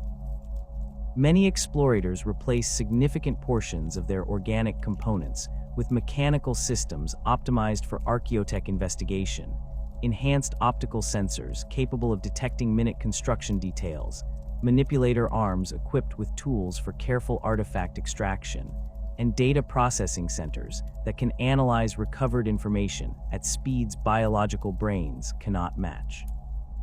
The explorators view their work as sacred duty, believing that each recovered piece of technology brings the Omnissiah's knowledge back to humanity. Explorator teams include multiple tech priests with specialized expertise in different technological domains. Some focus on weapon systems, their knowledge allowing them to identify and safely extract functioning armaments from derelict vessels. Others specialize in power generation, seeking intact plasma reactors or fusion cores that can be recovered and studied. Information technology specialists search for data cores and cogitator banks, hoping to recover files that survived the vessel's destruction and subsequent corruption. Each specialist brings decades or centuries of experience to the operation, their accumulated knowledge essential for identifying valuable artifacts among the countless tons of worthless debris that fill space hulks. Skitarii cohorts provide military support for explorator operations. They're augmented soldiers trained specifically for combat in void environments and confined spaces. These warriors bear little resemblance to baseline humans, their bodies heavily modified with cybernetic enhancements that increase their combat effectiveness while reducing their dependence on organic life support. Skitarii can fight in hard vacuum without protective equipment, their respiratory systems replaced with mechanical alternatives that extract oxygen from stored reserves or synthesize it from available materials. Optical enhancements allow them to perceive across multiple spectrums, detecting heat signatures and electromagnetic emissions that would remain invisible to unaugmented vision. Skitarii equipment emphasizes the Mechanicus's unique approach to warfare, combining ancient designs with cutting-edge augmentation. Galvanic rifles fire electromagnetically accelerated projectiles that punch through armor with devastating effect, their capacitors charged by the Skitarii's own internal power systems. Radium carbines irradiate targets with lethal doses of radiation, causing rapid cellular breakdown even when shots fail to penetrate armor. Arc rifles discharge electrical arcs that leap between multiple targets, particularly effective against densely packed enemies or electronic systems. The Skitarii employ these weapons with mechanical precision, their targeting protocols and fire discipline exceeding what unaugmented soldiers can achieve. The Mechanicus deploys Skitarii in formations optimized for space hulk operations, their tactical doctrine emphasizing methodical advancement and overwhelming firepower. Vanguard units equipped with radium weapons advance at the front of the formation, their radiation emissions forcing enemies to either retreat or suffer the effects of exposure. Ranger units with galvanic rifles provide long-range fire support, their enhanced targeting systems allowing them to place shots with pinpoint accuracy, even in the chaotic conditions typical of space hulk interiors. Infiltrator units scout ahead of the main force, their advanced sensors detecting enemy positions and identifying structural hazards before the formation reaches them. Cadafran battle servitors accompany Skitarii cohorts on particularly dangerous operations, their heavily armored forms mounting weapons too large for standard infantry to carry. These cyborg constructs combine human neural tissue with extensive mechanical systems, creating weapons platforms that possess human intelligence but lack the weaknesses of fully organic soldiers.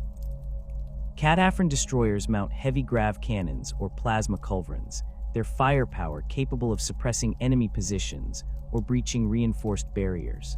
Cadafran breachers carry arc claws and hydraulic crushing arms, designed for close combat against heavily armored opponents. The servitors advance without fear or hesitation, their programming eliminating the psychological factors that might cause organic soldiers to falter. Tech Priest Engineers embed themselves within Skitarii formations, their expertise essential for navigating space hulk environments and identifying valuable salvage. These junior tech priests lack the authority and experience of Magos explorators, but possess sufficient training to recognize archaeotech when they encounter it. The Engineers carry specialized equipment for field analysis, handheld auspex units calibrated to detect specific material compositions, data probe systems that can interface with ancient cogitator banks, and sample collection tools for extracting small pieces of interesting technology without damaging the larger artifact. They mark discovered items for later recovery, transmitting coordinates to the explorator fleet while the Skitarii continue their advance.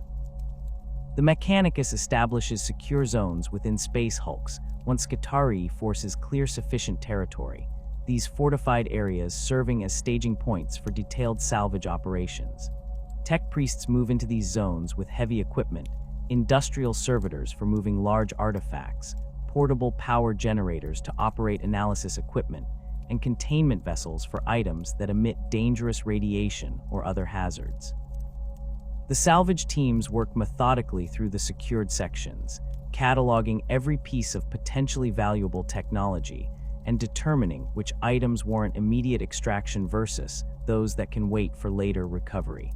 Intact ship components represent significant salvage value even when they lack the historical significance of pre-heresy equipment. Plasma drives from Imperial Navy vessels can be extracted and refurbished for installation in newly constructed ships, their cores requiring less manufacturing effort than building completely new units. The Mechanicus carefully removes these drives from their mountings, their engineer teams spending days or weeks ensuring that the extraction process doesn't damage critical components. The recovered drives undergo extensive testing and refurbishment at Forge World facilities before being certified for installation, but this process still proves more efficient than manufacturing new drives from raw materials. Geller field generators command premium value in salvage operations, as these devices remain difficult to manufacture even by Forge World standards. The technology that allows ships to survive warp transit without succumbing to demonic corruption requires rare materials and precise construction that only the most advanced Forge Worlds can accomplish. Recovered Geller generators often show damage from the Space Hulk's warp exposure, their field projectors warped by the very energies they were designed to resist. Tech priests examine each recovered generator carefully, determining whether repair is possible or if the unit can only serve as a source of spare components for other devices. Weapon batteries salvaged from derelict warships provide the Imperial Navy with replacement armaments for vessels damaged in combat. Macro cannons, lance batteries, and torpedo tubes can be extracted from hulks and installed on active warships, reducing the time and resources required to return damaged vessels to combat readiness. The Mechanicus prioritizes recovery of weapons from larger vessels, battleship-grade armaments that few Forge Worlds can manufacture in quantity.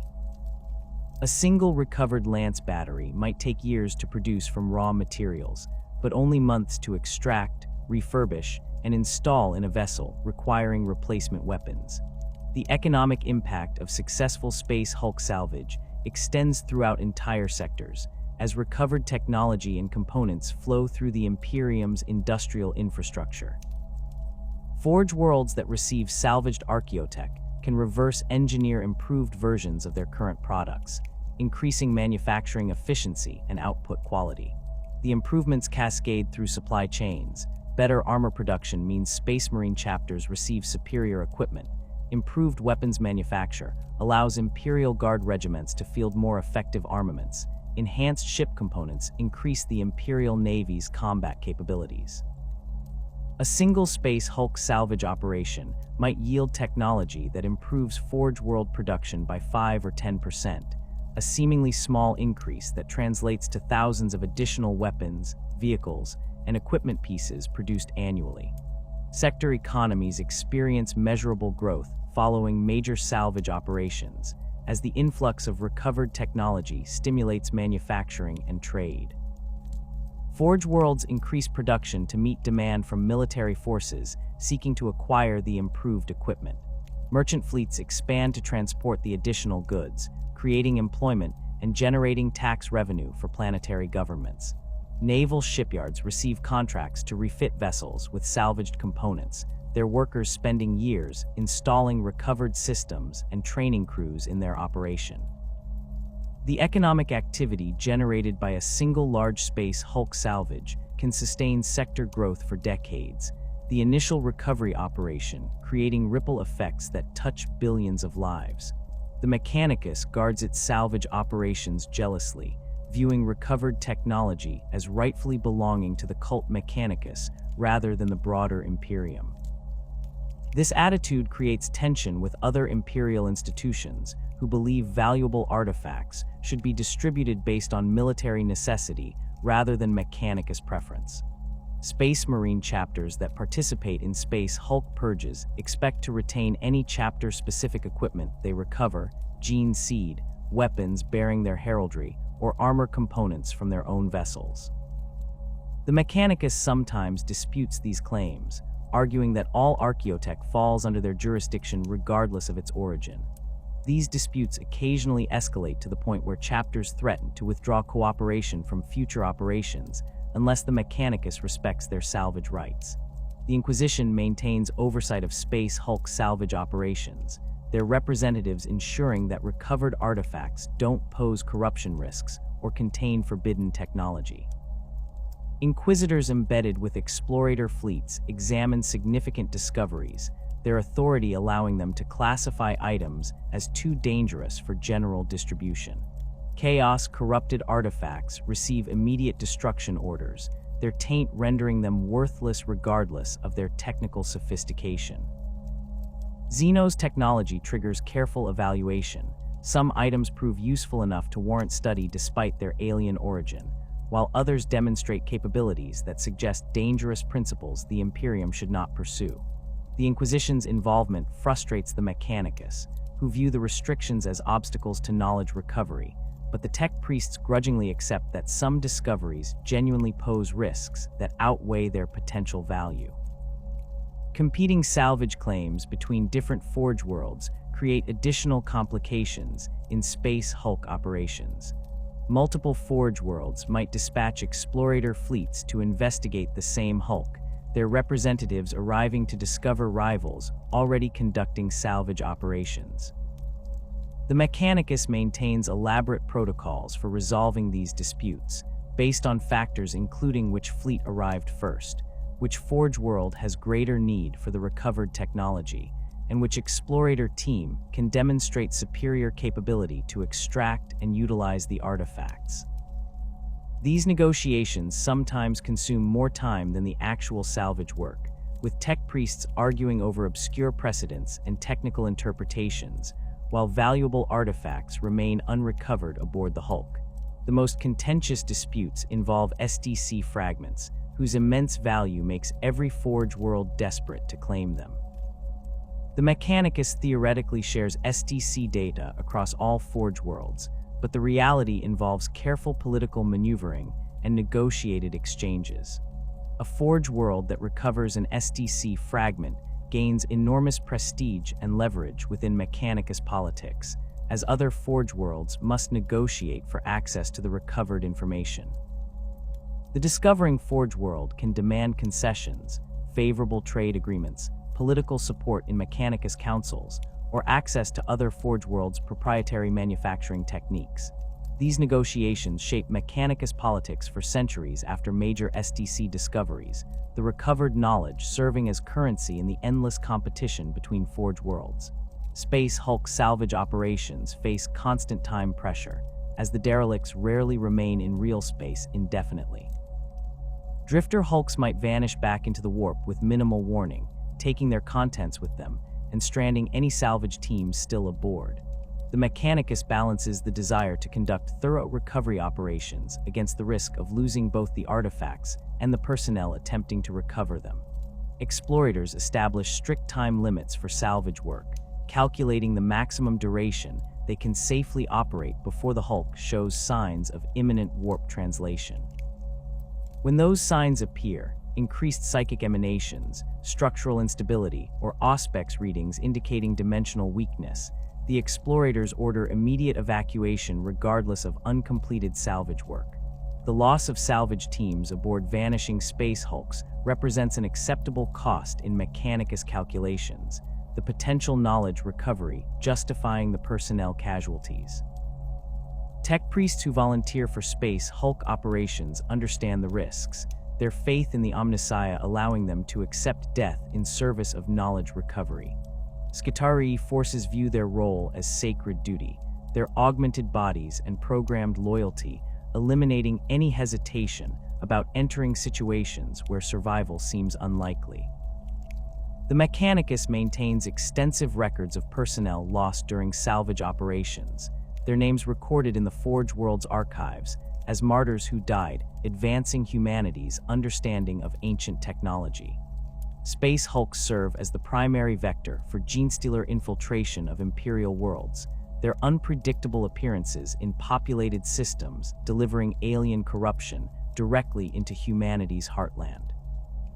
When a Hulk materializes near an inhabited planet, salvage crews and naval personnel board the derelict seeking valuable equipment and technology.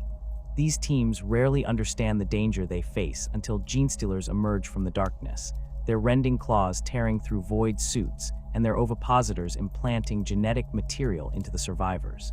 The infected personnel return to their ships and stations, carrying the Genestealer curse with them. Within weeks, the first-generation hybrids are born, beginning a cycle that transforms entire planetary populations into Xenos tainted cultists awaiting their alien masters. The infection spreads through normal human reproduction, each generation producing offspring that bear increasingly obvious alien characteristics. First-generation hybrids appear almost entirely human, their only abnormalities subtle enough to escape notice in most Imperial populations. Slightly elongated skulls, unusually pale skin, or eyes that reflect light at odd angles, these minor deviations get dismissed as genetic quirks or birth defects. The hybrids possess complete human intelligence and emotions, allowing them to integrate seamlessly into Imperial society. They marry, produce children, and establish themselves in positions where they can influence local politics and economy. Their loyalty belongs entirely to the brood, their minds linked through the Patriarch's psychic network that coordinates cult activities across the infected world. Second-generation hybrids show more pronounced Xenos features, hunched postures, elongated limbs, and skin that takes on a chitinous quality. These individuals cannot pass as normal humans under close scrutiny, forcing them to operate in the shadows of Imperial civilization.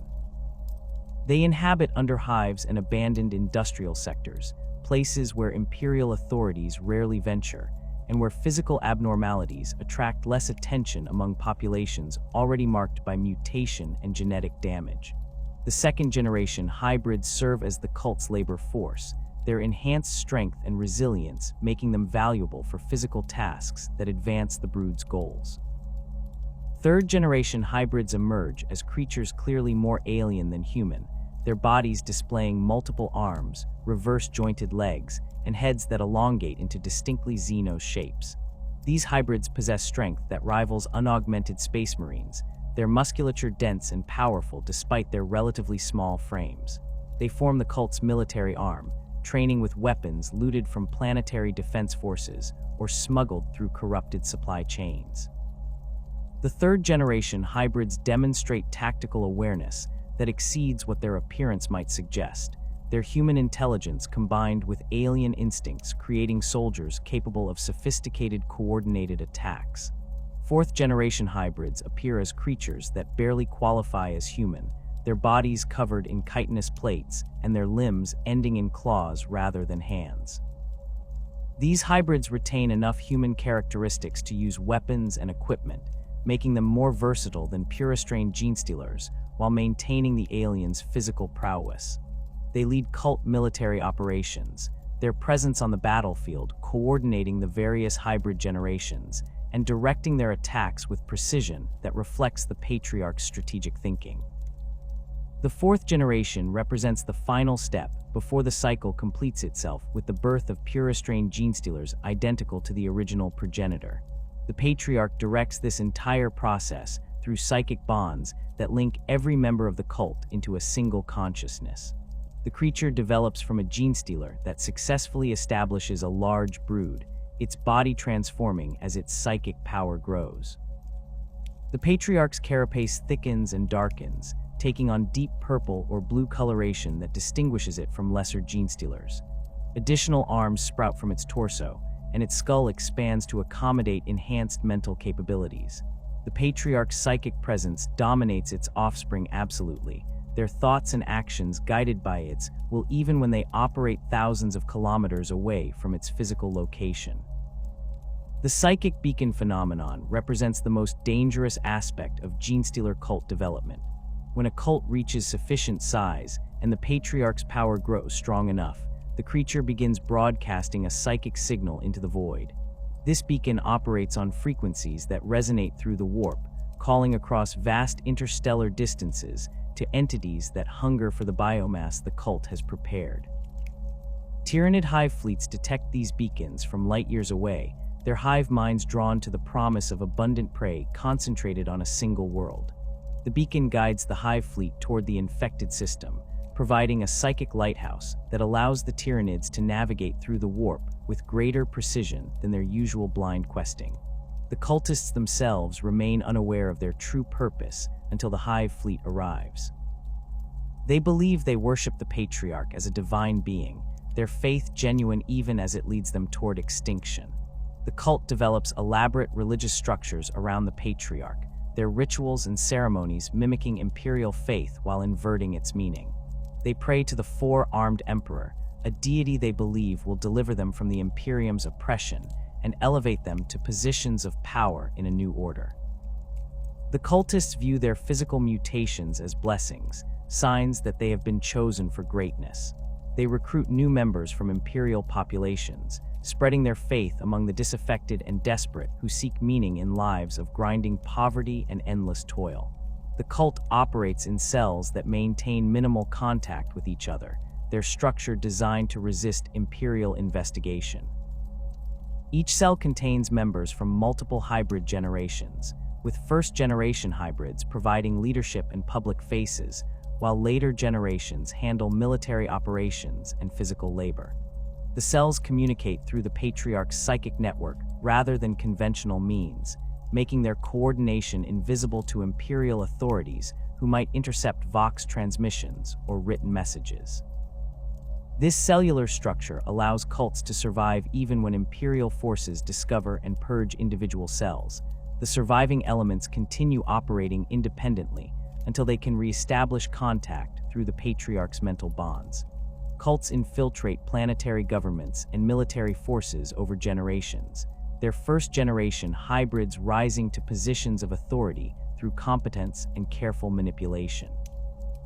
A hybrid might serve as a junior administrator for decades, slowly advancing through Imperial bureaucracy while recruiting subordinates and placing fellow cultists in key positions. By the time the cult reveals itself through open rebellion, its members control critical infrastructure, power generation facilities, water treatment plants, communications networks, and weapons depots. This infiltration allows cults to cripple planetary defenses before Imperial forces recognize the threat, their sabotage creating chaos that the cult's military elements exploit through coordinated attacks. The world of Gossar Quintus demonstrated the devastating effectiveness of Genestealer cult infiltration delivered through Space Hulk contact. The planet served as a major industrial center in the Ultima Segmentum, its manufactorums producing weapons and equipment for Imperial Guard regiments across multiple sectors. When a Space Hulk appeared in the system during the early 41st millennium, planetary authorities dispatched salvage teams to investigate potential technology recovery. The teams boarded the Hulk without adequate military escort, their focus on salvage operations, blinding them to proper security protocols. Genestealers attacked the salvage crews, killing most, but allowing several infected individuals to escape back to their landers. The infection spread through Gossar Quintus's population over the next century, the cult growing from a handful of first-generation hybrids to a movement that numbered in the millions. The cultists established themselves in the planet's underhives, where overcrowding and minimal Imperial oversight allowed them to operate freely. They recruited from the worker populations that labored in the manufactorums, offering hope and community to people who had known only exploitation and suffering. The cult's message resonated with these workers, promises of liberation from the Imperium's grinding demands, of elevation to positions where they would no longer serve as expendable labor. The cult's first-generation hybrids infiltrated planetary government and military command structures, their human appearance allowing them to pass security screenings that would have detected later generation hybrids.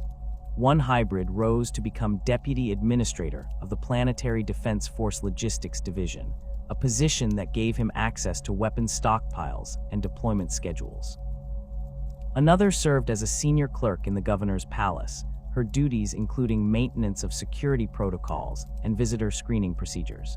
These infiltrators spent decades in their positions, never acting suspiciously and always demonstrating loyalty to the Imperium while quietly advancing the cult's interests. When Hive Fleet Jormungandr detected the Patriarch's beacon and altered course toward Gossar Quintus, the cult received psychic impressions of approaching salvation. The Patriarch's mental communications intensified, its thoughts filled with images of the Star Children who would deliver the faithful from Imperial oppression. The cultists prepared for the day of ascension, stockpiling weapons and conducting final recruitment drives among the planetary population. The cult's military elements trained intensively, their exercises conducted in abandoned industrial sectors where Imperial authorities never ventured. The uprising began when the Hive fleet entered the system, its bioships appearing on Auspex displays as the largest concentration of organic matter Imperial forces had ever detected. The cult's infiltrators activated simultaneously across the planet, their coordinated actions crippling Gossar Quintus's defenses before military forces could respond. The deputy administrator issued orders that deployed the planetary defense force away from critical infrastructure, sending regiments to remote locations on false reports of cult activity. The governor's clerk disabled security systems throughout the palace, allowing hybrid assault teams to storm the building and slaughter the planetary leadership before guards could mount effective resistance. Cult forces seized control of the primary spaceport, their hybrid warriors overwhelming the naval armsmen who garrisoned the facility. The cultists destroyed defense batteries and disabled orbital weapons platforms, leaving Gossar Quintus defenseless against the approaching Tyranid fleet. The planet's manufactorums fell under cult control, their workers revealing themselves as cultists who had waited years for this moment. Imperial Guard regiments stationed on the planet found themselves fighting enemies who knew their deployment patterns, supply routes, and defensive positions, information leaked by cult infiltrators over decades of patient preparation. The Tyranid invasion began within days of the cult uprising, bioships entering orbit and deploying millions of organisms onto Gossar Quintus's surface. The cultists welcomed the Tyranids as liberators, their faith absolute even as the first waves of termagants and hormagaunts began slaughtering them alongside Imperial forces. The Patriarch broadcast joy and triumph through its psychic network, its thoughts celebrating the arrival of the hive mind. The cultists died willingly, offering no resistance as the Tyranids consumed them along with the rest of the planetary population.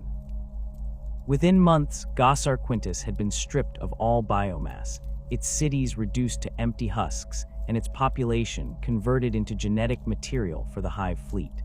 The Ordo Xenos maintains extensive protocols for dealing with space Hulk appearances near inhabited systems, their procedures designed to prevent scenarios like Gossar Quintus from recurring. When Imperial authorities detect a space Hulk entering a populated system, they immediately transmit alerts to the nearest inquisitorial fortress and request Ordo Xenos' investigation. Inquisitors assess the threat level based on the Hulk's size, composition, and trajectory. Hulks on collision courses with inhabited worlds receive immediate military response.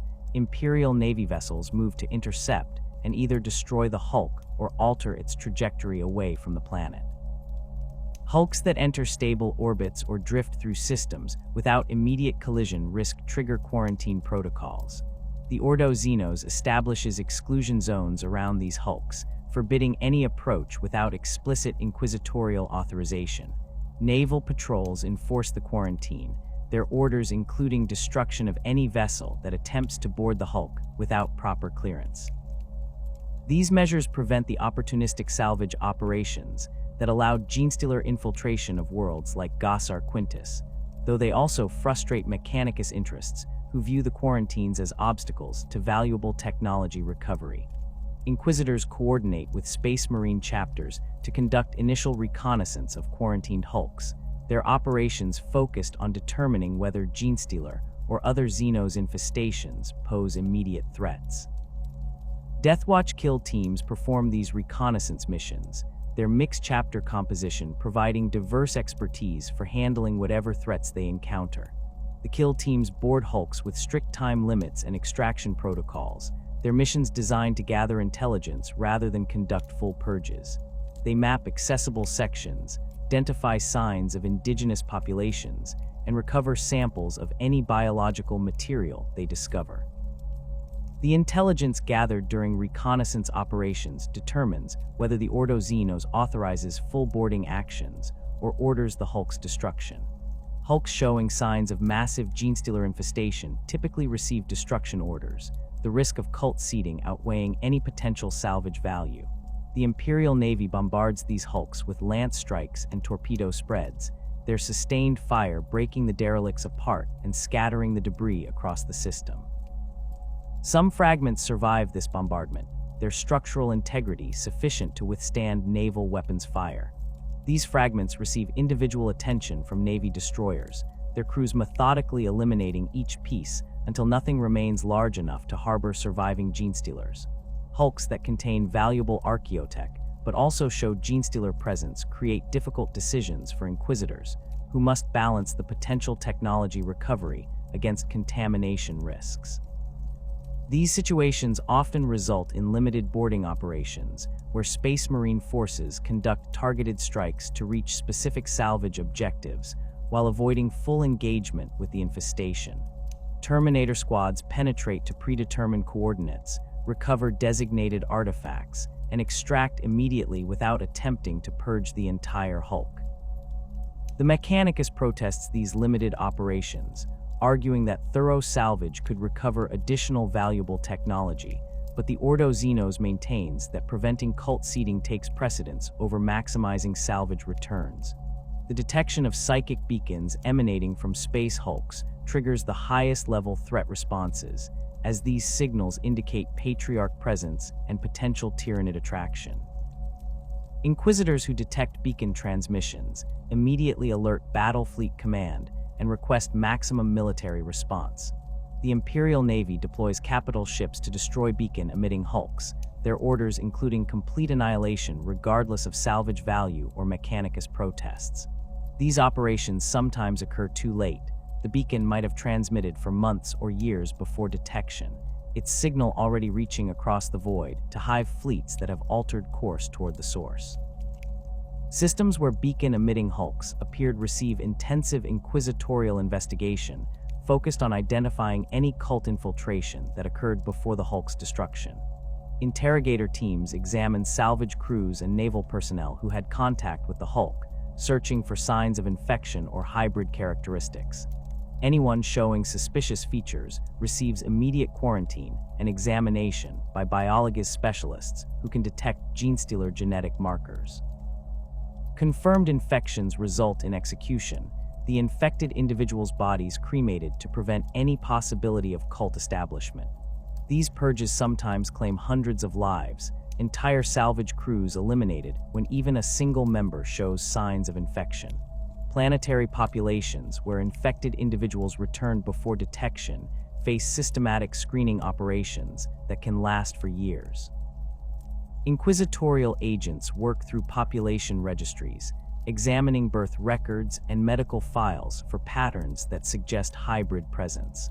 Families showing multiple members with unusual genetic characteristics receive investigation, their genealogies traced back generations to identify the infection's origin point. The Inquisition maintains that early detection prevents the cult from establishing the deep infiltration that allowed tragedies like Gossar Quintus, though the screening operations themselves cause significant social disruption and economic damage.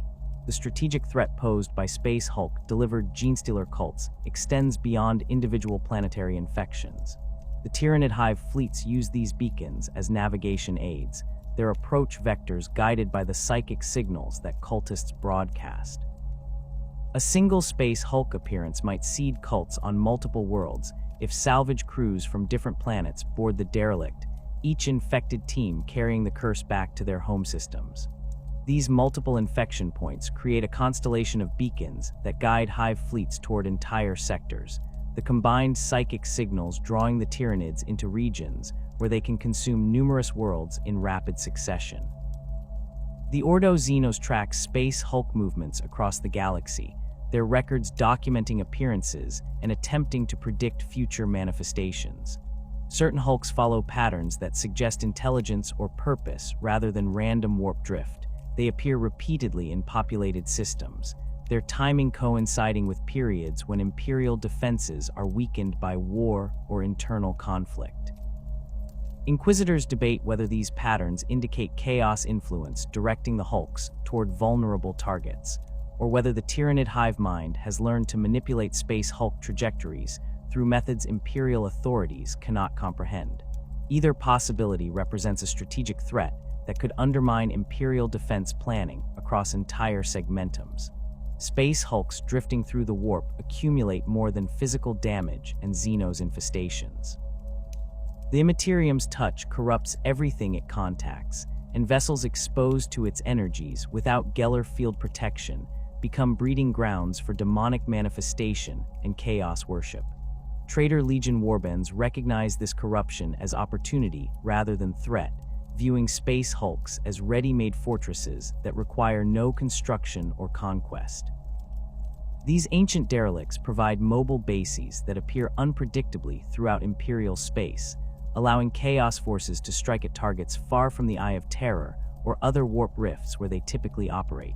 The transformation of space hulks into chaos strongholds begins during their time in the warp. Demons manifest within the unprotected vessels, their presence warping metal and corrupting machine spirits. Bulkheads grow organic protrusions that pulse with unnatural life. Corridors twist into configurations that serve demonic purposes rather than human function. The ships themselves become extensions of chaos, their structures adapting to house the entities that claim them.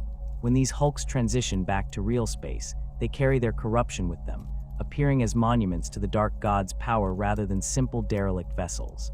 Chaos Space Marine warbands board these corrupted hulks when they appear near Traitor Legion strongholds or fleet elements.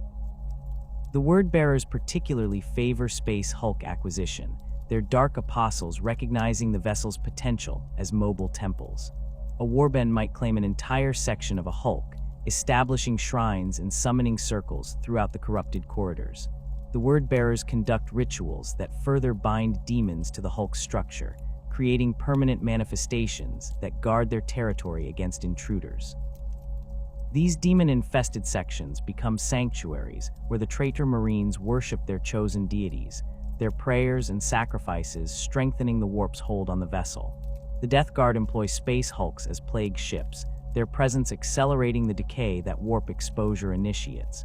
When Death Guard forces claim a hulk, they introduce diseases and toxins that transform the derelict into a vector for Nurgle's gifts. The atmosphere becomes thick with contagion, every surface coated with bacterial films that cause rapid infection in unprotected personnel. Rust spreads across metal surfaces at visible rates, the corrosion following patterns that suggest intelligence rather than simple chemical reaction. Pools of toxic sludge collect in low-lying areas, their contents breeding new strains of disease that the Death Guard cultivate for use in their ongoing campaigns against the Imperium. The transformation serves practical purposes beyond simple worship. Death Guard warbands use their plague hulks as mobile bases for extended operations in Imperial space, the vessels providing sanctuary where the traitor Marines can maintain their equipment and prepare for raids. The hulk's unpredictable appearances allow the Death Guard to strike at targets throughout a sector before vanishing back into the warp, their mobility preventing Imperial forces from mounting effective counterattacks. The contagions aboard these hulks also serve as weapons. When a plague hulk appears near an inhabited world, its atmospheric venting releases clouds of disease organisms that drift toward the planet on solar winds. Populations begin dying before the Death Guard even make planetfall, their immune systems overwhelmed by pathogens engineered through millennia of Nurgle's blessing. The Black Legion utilizes space hulks as staging points for Black Crusade operations, their warbands claiming sections of larger hulks that can accommodate significant force concentrations. Abaddon the Despoiler personally directed the corruption of several massive space hulks during the 13th Black Crusade, his sorcerers conducting rituals that bound greater demons to the vessel's structures. These corrupted hulks served as mobile fortresses that appeared throughout the Cadian Gate, their sudden manifestations delivering thousands of Chaos Space Marines directly into Imperial-held systems. The Black Legion established command centers aboard these hulks, their Chaos Lords coordinating multi-system attacks from chambers decorated with the skulls of fallen enemies and banners taken from defeated Imperial forces. The wargear salvage potential of space hulks attracts Trader Legion attention as much as their strategic mobility. Ancient vessels integrated into hulk structures sometimes contain weapons and equipment from the Horus Heresy era, their armories preserving gear that predates the Trader Legion's exile to the Eye of Terror.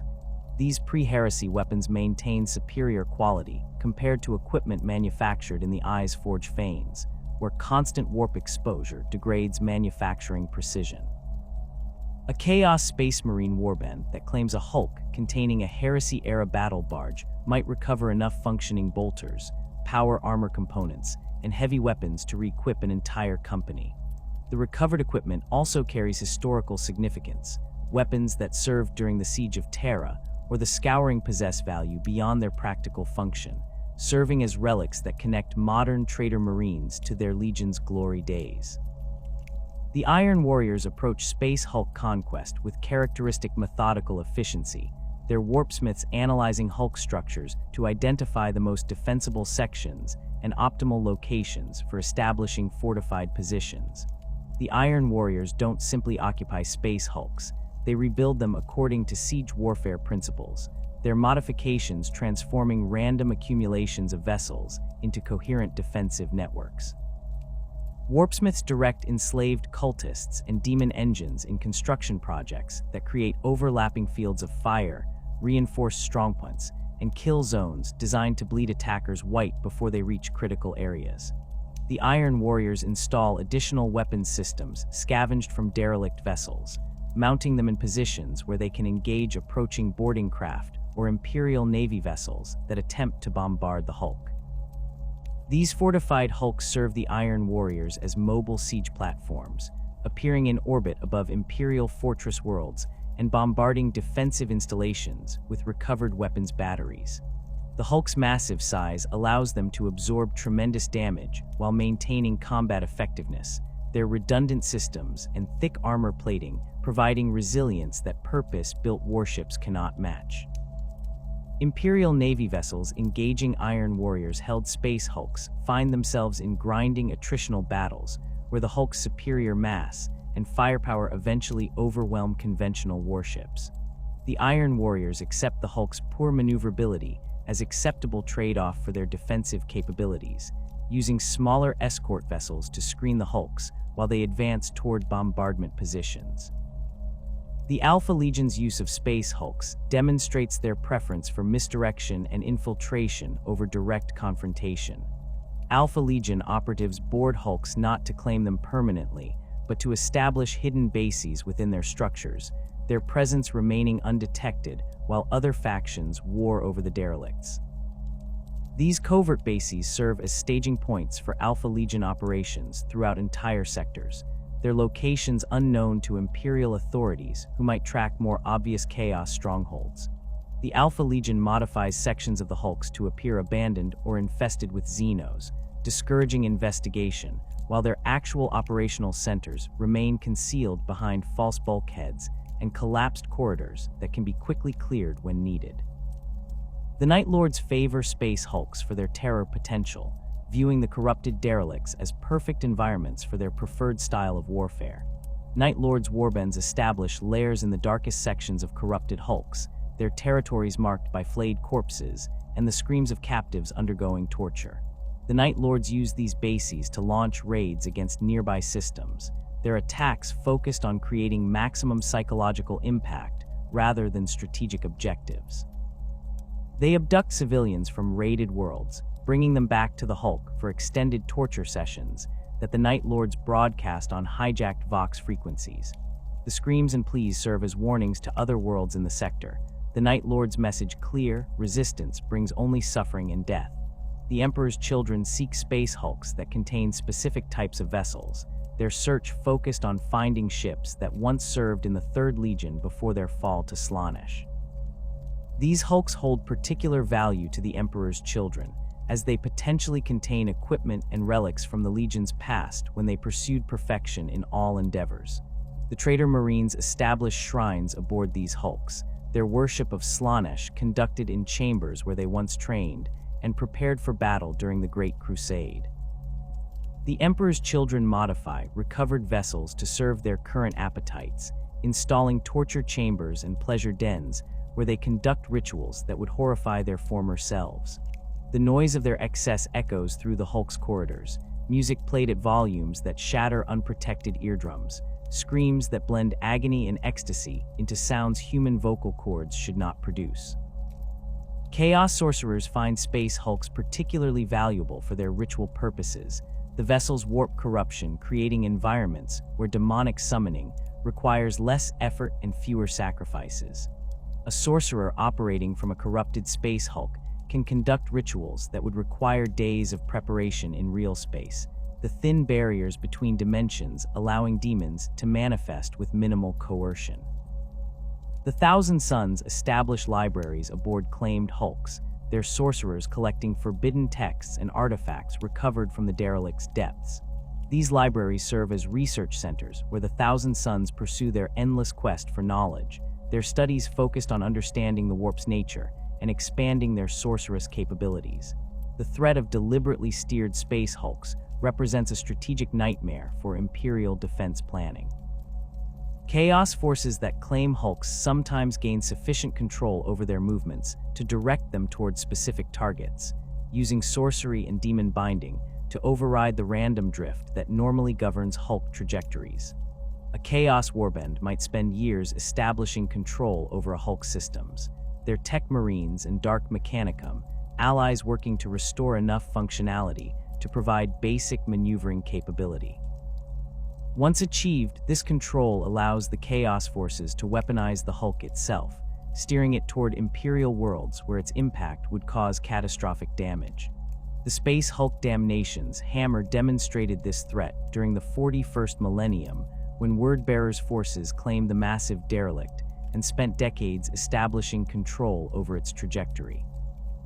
The Wordbearer's Dark Apostle conducted rituals that bound powerful demons to the Hulk's structure, their essence providing the psychic force necessary to influence the vessel's path through the warp.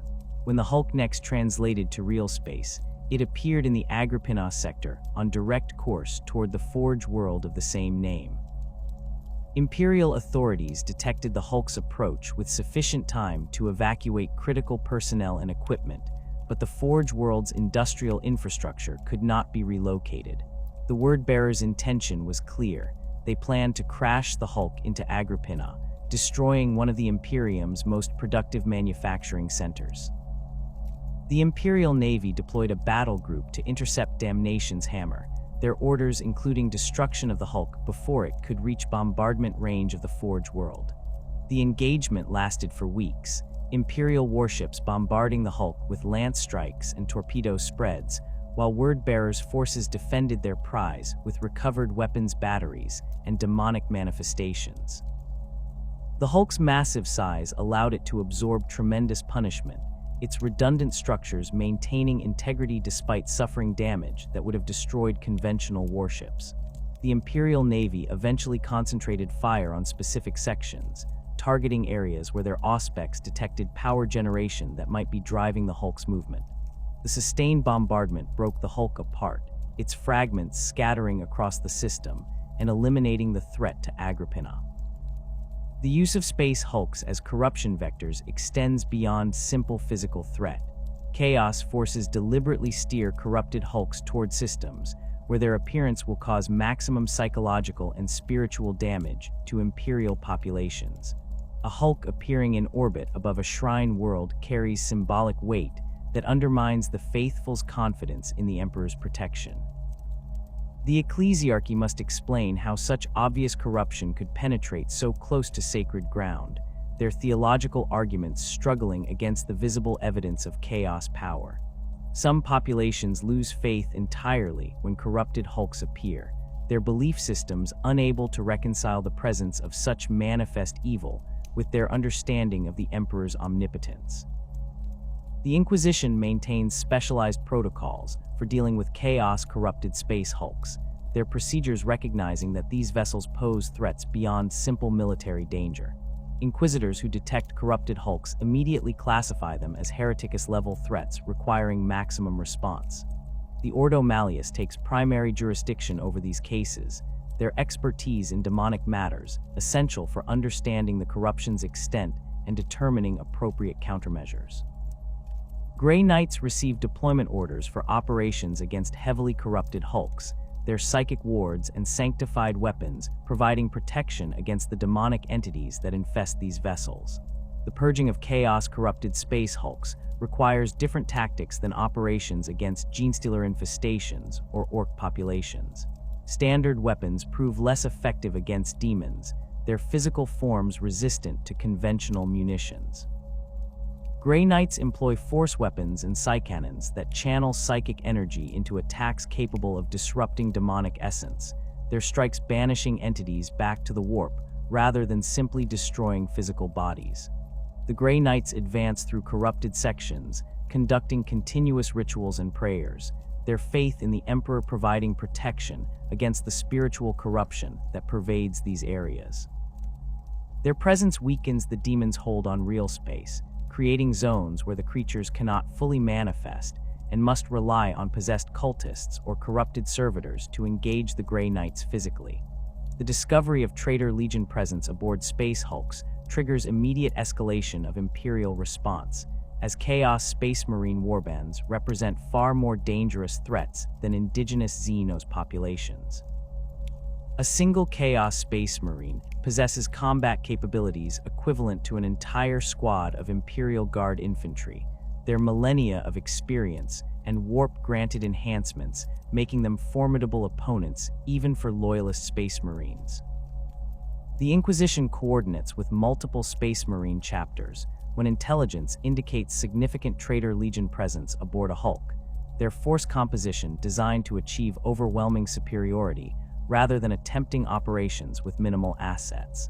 The Black Templars particularly pursue opportunities to engage Traitor Legions aboard space hulks, their chapters' crusading nature driving them to seek out and destroy the Emperor's enemies wherever they hide.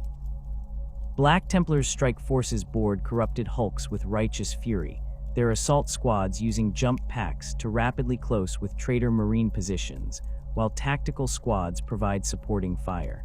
The Black Templars accept heavy casualties in these operations, viewing the deaths of battle brothers as acceptable sacrifices if they result in Traitor Legion casualties. Their chaplains lead from the front, their Crozius Arcanum smashing through corrupted armor, while they recite litanies that strengthen their brothers' resolve and weaken the enemy's demonic allies. The recovery of chaos artifacts from space hulks creates additional complications for Imperial forces, as these items possess value to the Inquisition's research efforts while simultaneously posing corruption risks. Inquisitors must determine which artifacts warrant recovery for study versus those that should be destroyed immediately. Weapons bearing chaos runes might reveal information about Traitor Legion capabilities and weaknesses, making them valuable intelligence sources despite their tainted nature. Books and data cores containing heretical texts provide insight into chaos worship practices that help Inquisitors identify and combat cult activities across the Imperium. The Inquisition maintains secure facilities where these artifacts can be studied under controlled conditions, their researchers protected by multiple layers of psychic wards and physical security.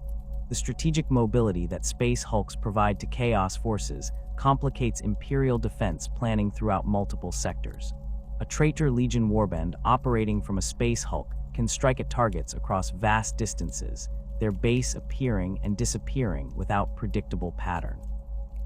Imperial authorities cannot concentrate defenses against these threats because they lack intelligence about where the hulks will next manifest. The Chaos forces exploit this uncertainty, conducting raids that seem random but actually follow strategic plans designed to degrade Imperial capabilities across entire regions. A Death Guard warband might appear in 3 different systems within a single year, each raid targeting critical infrastructure or military installations before the Plague Hulk vanishes back into the warp. The Imperium's response to this strategic threat involves maintaining rapid reaction forces capable of deploying against Space Hulk appearances with minimal preparation time. Space Marine chapters position strike cruisers in patrol patterns that provide coverage across their recruiting sectors, their vessels ready to respond when Imperial authorities detect corrupted hulks entering real space. The Imperial Navy maintains similar rapid response elements, though their capital ships lack the Space Marine's specialized boarding capabilities. These naval forces focus on containing space hulks through bombardment and blockade, while Space Marine forces prepare for boarding operations, their combined efforts preventing Chaos forces from using the hulks as platforms for extended campaigns. The formation of the Great Rift in the closing years of the 41st Millennium fundamentally altered the threat profile space hulks pose to the Imperium. The massive warp storm that split the galaxy in half created unprecedented instability in the fabric of real space, its energies churning the Imperium into a state of constant upheaval. Space hulks that had drifted through the warp for centuries suddenly found themselves expelled into real space with far greater frequency than historical patterns suggested possible. Imperial authorities documented a 300% increase in space hulk appearances during the first decade following the rift's formation, their sensors detecting derelicts materializing throughout both the Imperium Sanctus and the Imperium Nihilus with alarming regularity. The hulks emerging from the cicatrix maledictum itself carry corruption that exceeds anything previously encountered in Imperial records. These vessels spent unknown periods immersed in the rift's energies, their structures saturated with warp essence that transforms them into something beyond simple corrupted derelicts. The metal of their hulls demonstrates properties that defy material analysis, bulkheads that phase between solid and incorporeal states, corridors that extend through dimensions human perception cannot process, and chambers where the laws of physics operate according to principles that change moment to moment. Imperial forces boarding these hulks report environmental conditions that shift without warning, gravity reversing or multiplying randomly, atmospheres cycling through compositions ranging from standard oxygen-nitrogen mixtures to clouds of psychoactive gases that induce hallucinations in unprotected personnel. The indigenous threats inhabiting rift-emerged hulks demonstrate enhanced capabilities that suggest prolonged warp exposure has fundamentally altered their nature. Genestealer infestations aboard these vessels show mutations that standard Tyranid organisms do not possess, additional limbs that sprout from torsos in configurations that serve no apparent evolutionary purpose, carapaces that display iridescent coloration shifting through spectrums invisible to unaugmented human vision, and psychic capabilities that allow individual genestealers to project mental attacks capable of incapacitating space marines through their psycho-conditioning. The patriarchs commanding these mutated broods possess power that rivals sanctioned psychers, their mental reach extending across entire systems rather than being limited to planetary distances. Orc populations aboard Rift-emerged hulks display similar anomalies, their crude technology incorporating warp-touched materials that function through principles the Adeptus mechanicus cannot explain. Mechboys working with these materials create weapons that fire projectiles phasing between real space and the Imperium, making them impossible to defend against through conventional armor. The orcs themselves show physical mutations, additional eyes that perceive across multiple spectrums, skin that hardens into chitinous plates resembling demonic armor, and vocal cords that produce sounds causing physical pain in those who hear them. These mutations don't diminish the orcs' combat effectiveness. Instead, they enhance already formidable physical capabilities while adding unpredictable elements that complicate tactical planning. The strategic nightmare these rift-emerged hulks represent extends beyond their enhanced indigenous threats. Imperial authorities cannot predict what horrors might emerge when these derelicts transition to real space, their contents potentially including anything that exists within the warp's twisted domains. Demonic entities might establish permanent presence aboard these hulks, their manifestations sustained by the ambient warp energy saturating the vessel's structures. Chaos Space Marine warbands operating from the Dark Imperium use rift-emerged hulks as invasion platforms, their forces appearing deep within Imperial-held territory without having to traverse the dangerous routes through the cicatrix maledictum that conventional fleet movements require. The Indomitus Crusade's progress through the galaxy brought Imperial forces into contact with unprecedented numbers of these corrupted hulks, their appearances occurring in systems that Primarch Roboute Guilliman's fleet sought to liberate or reinforce. The Primarch recognized the threat these vessels posed to his strategic objectives, their unpredictable manifestations disrupting supply lines and tying down military assets that could otherwise support offensive operations. Guilliman issued directives prioritizing the detection and elimination of space hulks appearing in Crusade operational areas, his orders emphasizing that allowing these vessels to drift unchallenged risked seeding Genestealer cults or delivering chaos forces behind Imperial lines. The introduction of Primaris Space Marines into chapter rosters provided the Imperium with enhanced capabilities for addressing space hulk threats, though the new warriors required adaptation of existing tactical doctrine to account for their different equipment and capabilities. Primaris Marines equipped with Mark X power armor possess greater strength and resilience than their firstborn brothers, their enhanced physiology allowing them to operate effectively in environments that would challenge traditional Space Marines. The Mark X armor's modular design permits rapid reconfiguration for different combat scenarios, with Gravis pattern variants providing protection approaching Terminator plate levels while maintaining greater mobility than the ancient suits. Gravis armor development specifically targeted the requirements of boarding actions and close quarters combat in confined environments. The heavy plates covering the armor's chest, shoulders, and limbs provide protection against the rending claws and crushing strength that Genestealers employ, their reinforced construction preventing the catastrophic breaches that sometimes occur when standard power armor faces sustained melee assault. The armor's power plant generates sufficient energy to support heavy weapon systems while maintaining the servo motor output necessary for combat effectiveness in zero-gravity or variable gravity environments common aboard space hulks. Primaris Marines wearing Gravis armor can advance through hostile territory while carrying firepower equivalent to Terminator-equipped Devastator weapons, their storm bolters or plasma incinerators providing sustained fire that suppresses enemy positions. The Aggressor Squad configuration demonstrates how Primaris forces adapted traditional close support roles for Space Hulk operations.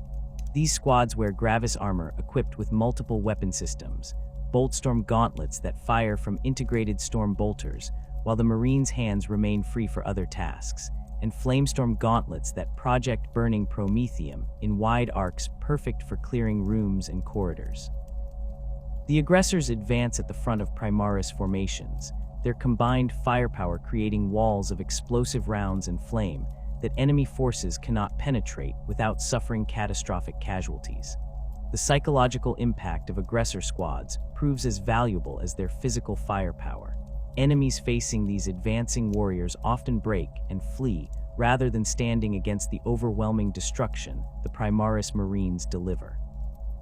Inceptor squads provide Primaris forces with rapid response capabilities that traditional Space Marine units lack, their jump packs allowing them to traverse Space Hulk interiors through routes that ground-bound forces cannot access. The Inceptors use their mobility to bypass enemy strong points, appearing behind defensive positions and attacking from unexpected angles.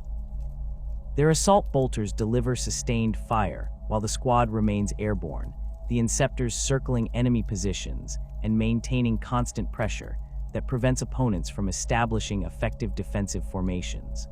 The squads prove particularly effective against orc mobs, whose crude weapons struggle to track fast-moving aerial targets, while the Inceptors methodically eliminate the greenskins from positions where return fire cannot reach them. The integration of Primaris and Firstborn Marines in combined boarding operations created initial friction as both groups adjusted to working alongside warriors trained in different tactical traditions. Firstborn Terminators possessed centuries of accumulated experience in Space Hulk operations, their knowledge earned through countless boarding actions against every threat the galaxy contains. The Primaris Marines brought enhanced physical capabilities and modern equipment, but lacked the institutional knowledge that guided veteran Terminator squads through the specific challenges Space Hulk environments present. Chapter masters recognized that combining both forces' strengths required careful coordination rather than simply deploying them as separate elements. The Blood Angels developed integrated tactical doctrine that positioned Primaris aggressor squads alongside Terminator units, the combined formation providing overlapping capabilities that addressed each element's limitations. The Terminators advanced through primary corridors, using their storm bolters and power fists to engage enemies in the confined spaces where their armor's protection proved most valuable. The aggressor squads operated in parallel routes, their Gravis armor allowing them to traverse sections where Terminator plates' bulk would create movement difficulties. The two elements maintained Vox contact and coordinated their advances, each squad supporting the other when either encountered resistance beyond their immediate capability to overcome. This combined approach proved effective during Blood Angels operations aboard the Space Hulk Vengeful Spirit, where the chapter's forces purged a massive Genestealer infestation that had established itself throughout the Derelicts' multiple decks. The Ultramarines took different approaches to Primaris integration, their adherence to Codex doctrine leading them to establish specialized Primaris companies trained specifically for boarding operations. These companies trained extensively in mock-ups of Space Hulk environments, their exercises incorporating the lessons learned from millennia of Firstborn operations, while developing new tactics that exploited Primaris capabilities. The Ultramarines equipped these specialized companies with full Gravis armor complements and heavy weapons configurations optimized for the sustained firefights typical of Space Hulk combat. When Space Hulks appeared in Ultramar or surrounding systems, these Primaris companies deployed as primary response forces, their operations demonstrating effectiveness that matched veteran Terminator performance while suffering lower casualty rates due to their enhanced resilience and firepower. The strategic concerns regarding increased Space Hulk density extend beyond immediate military threats to encompass broader implications for galactic navigation and commerce. The Imperium's trade networks depend on established warp routes connecting Forge worlds, Agri worlds, and Hive worlds in supply chains that sustain entire sectors. Space Hulks appearing along these routes create navigational hazards that force merchant vessels to alter their courses, adding weeks or months to journey times and disrupting the careful logistics that keep Imperial worlds functioning. A Space Hulk materializing in a major shipping lane might force the closure of that route until Imperial Navy forces can destroy or relocate the derelict, during which time the systems depending on that route's traffic face supply shortages that cascade into economic disruption and potential unrest. The Navis Nobilite reports increasing difficulty maintaining accurate charts of safe warp routes, their navigators detecting spatial distortions and current shifts that suggest the Great Rift's formation permanently altered the Imperium's geography.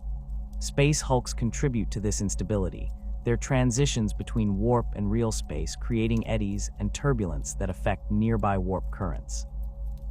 Navigators piloting vessels through regions where Space Hulks frequently appear must exercise extreme caution, their calculations accounting for potential disruptions that could throw their ships off course or deposit them in real space far from their intended destinations.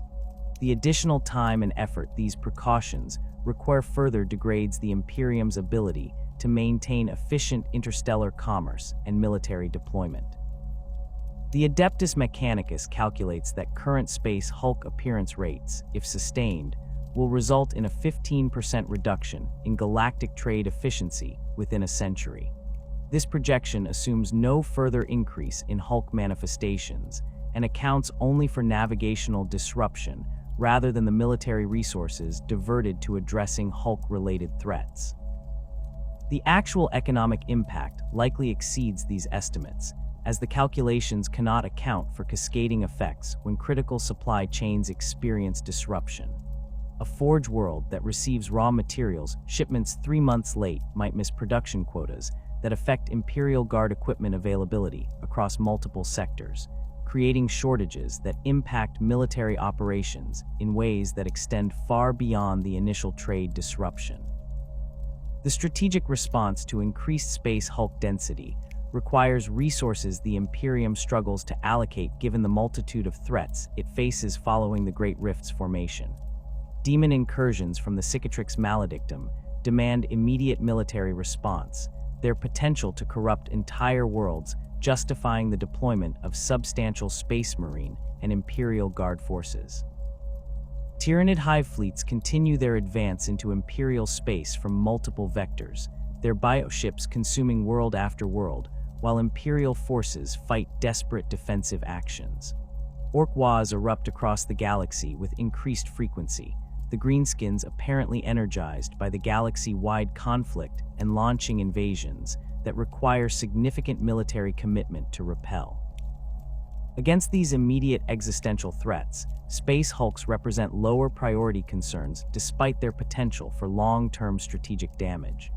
The Inquisition advocates for increased resource allocation to space hulk interdiction, their analysis suggesting that preventing Genestealer cult seeding and chaos infiltration through hulk-delivered threats provides better return on investment than many conventional military deployments. An inquisitorial task force that destroys a space hulk before it can seed Genestealer cults on multiple worlds prevents the future resource expenditure necessary to purge those infections once they establish themselves.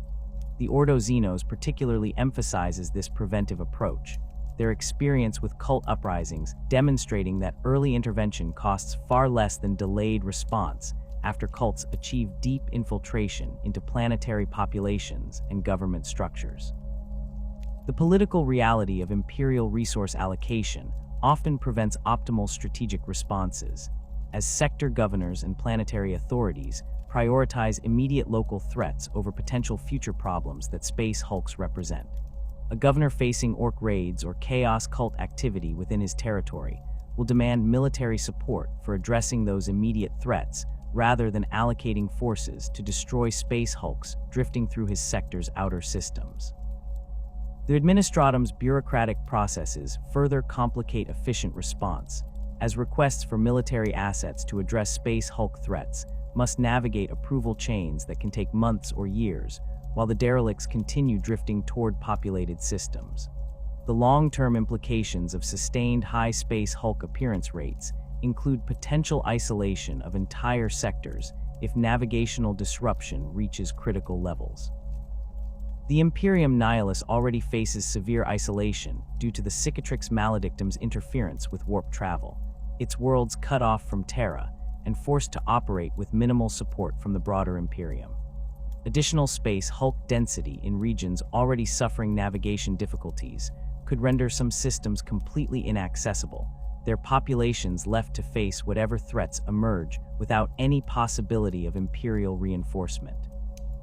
These isolated worlds would inevitably fall to Xenos predation, chaos corruption, or simple resource exhaustion as their industries fail without external trade to sustain them.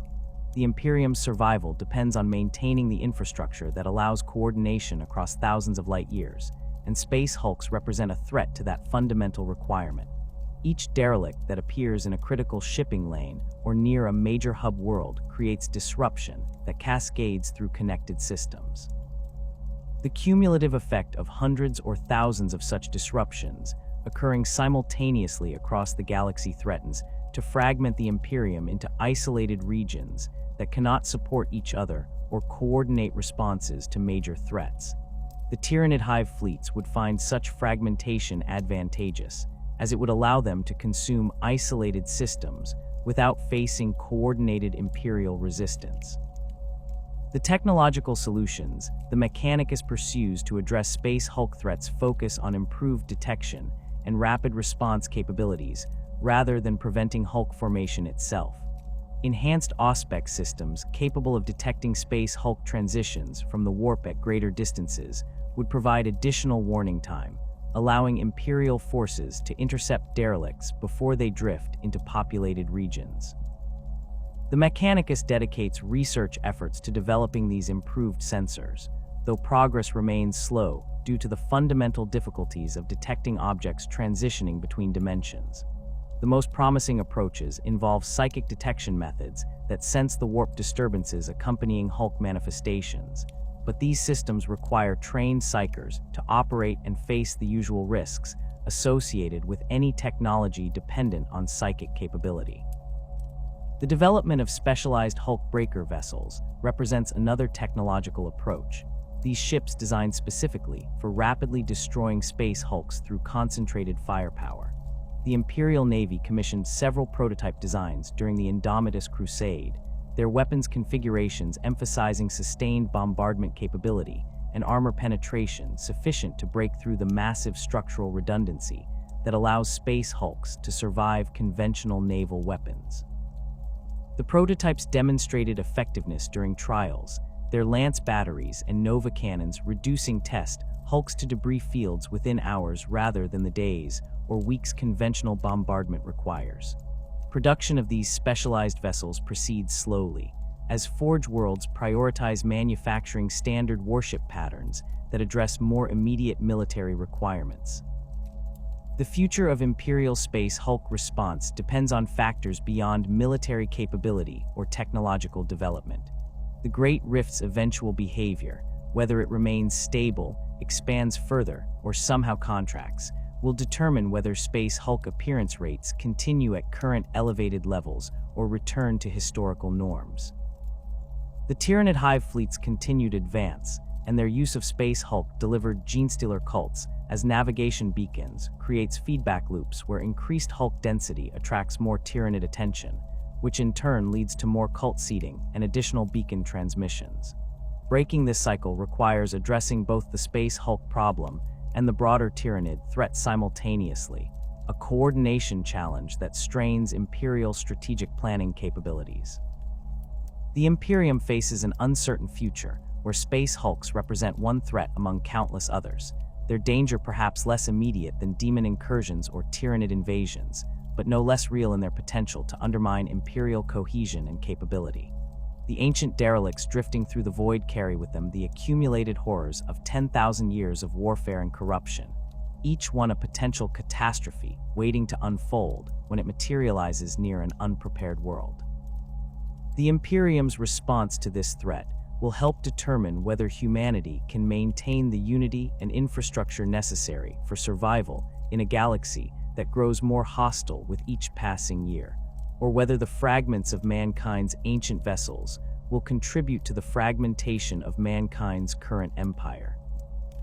The space marines who board these hulks, the naval crews who destroy them, and the inquisitors who coordinate responses all understand that their work prevents disasters that most Imperial citizens will never know threaten them, their vigilance standing between humanity and the darkness that space hulks carry through the void.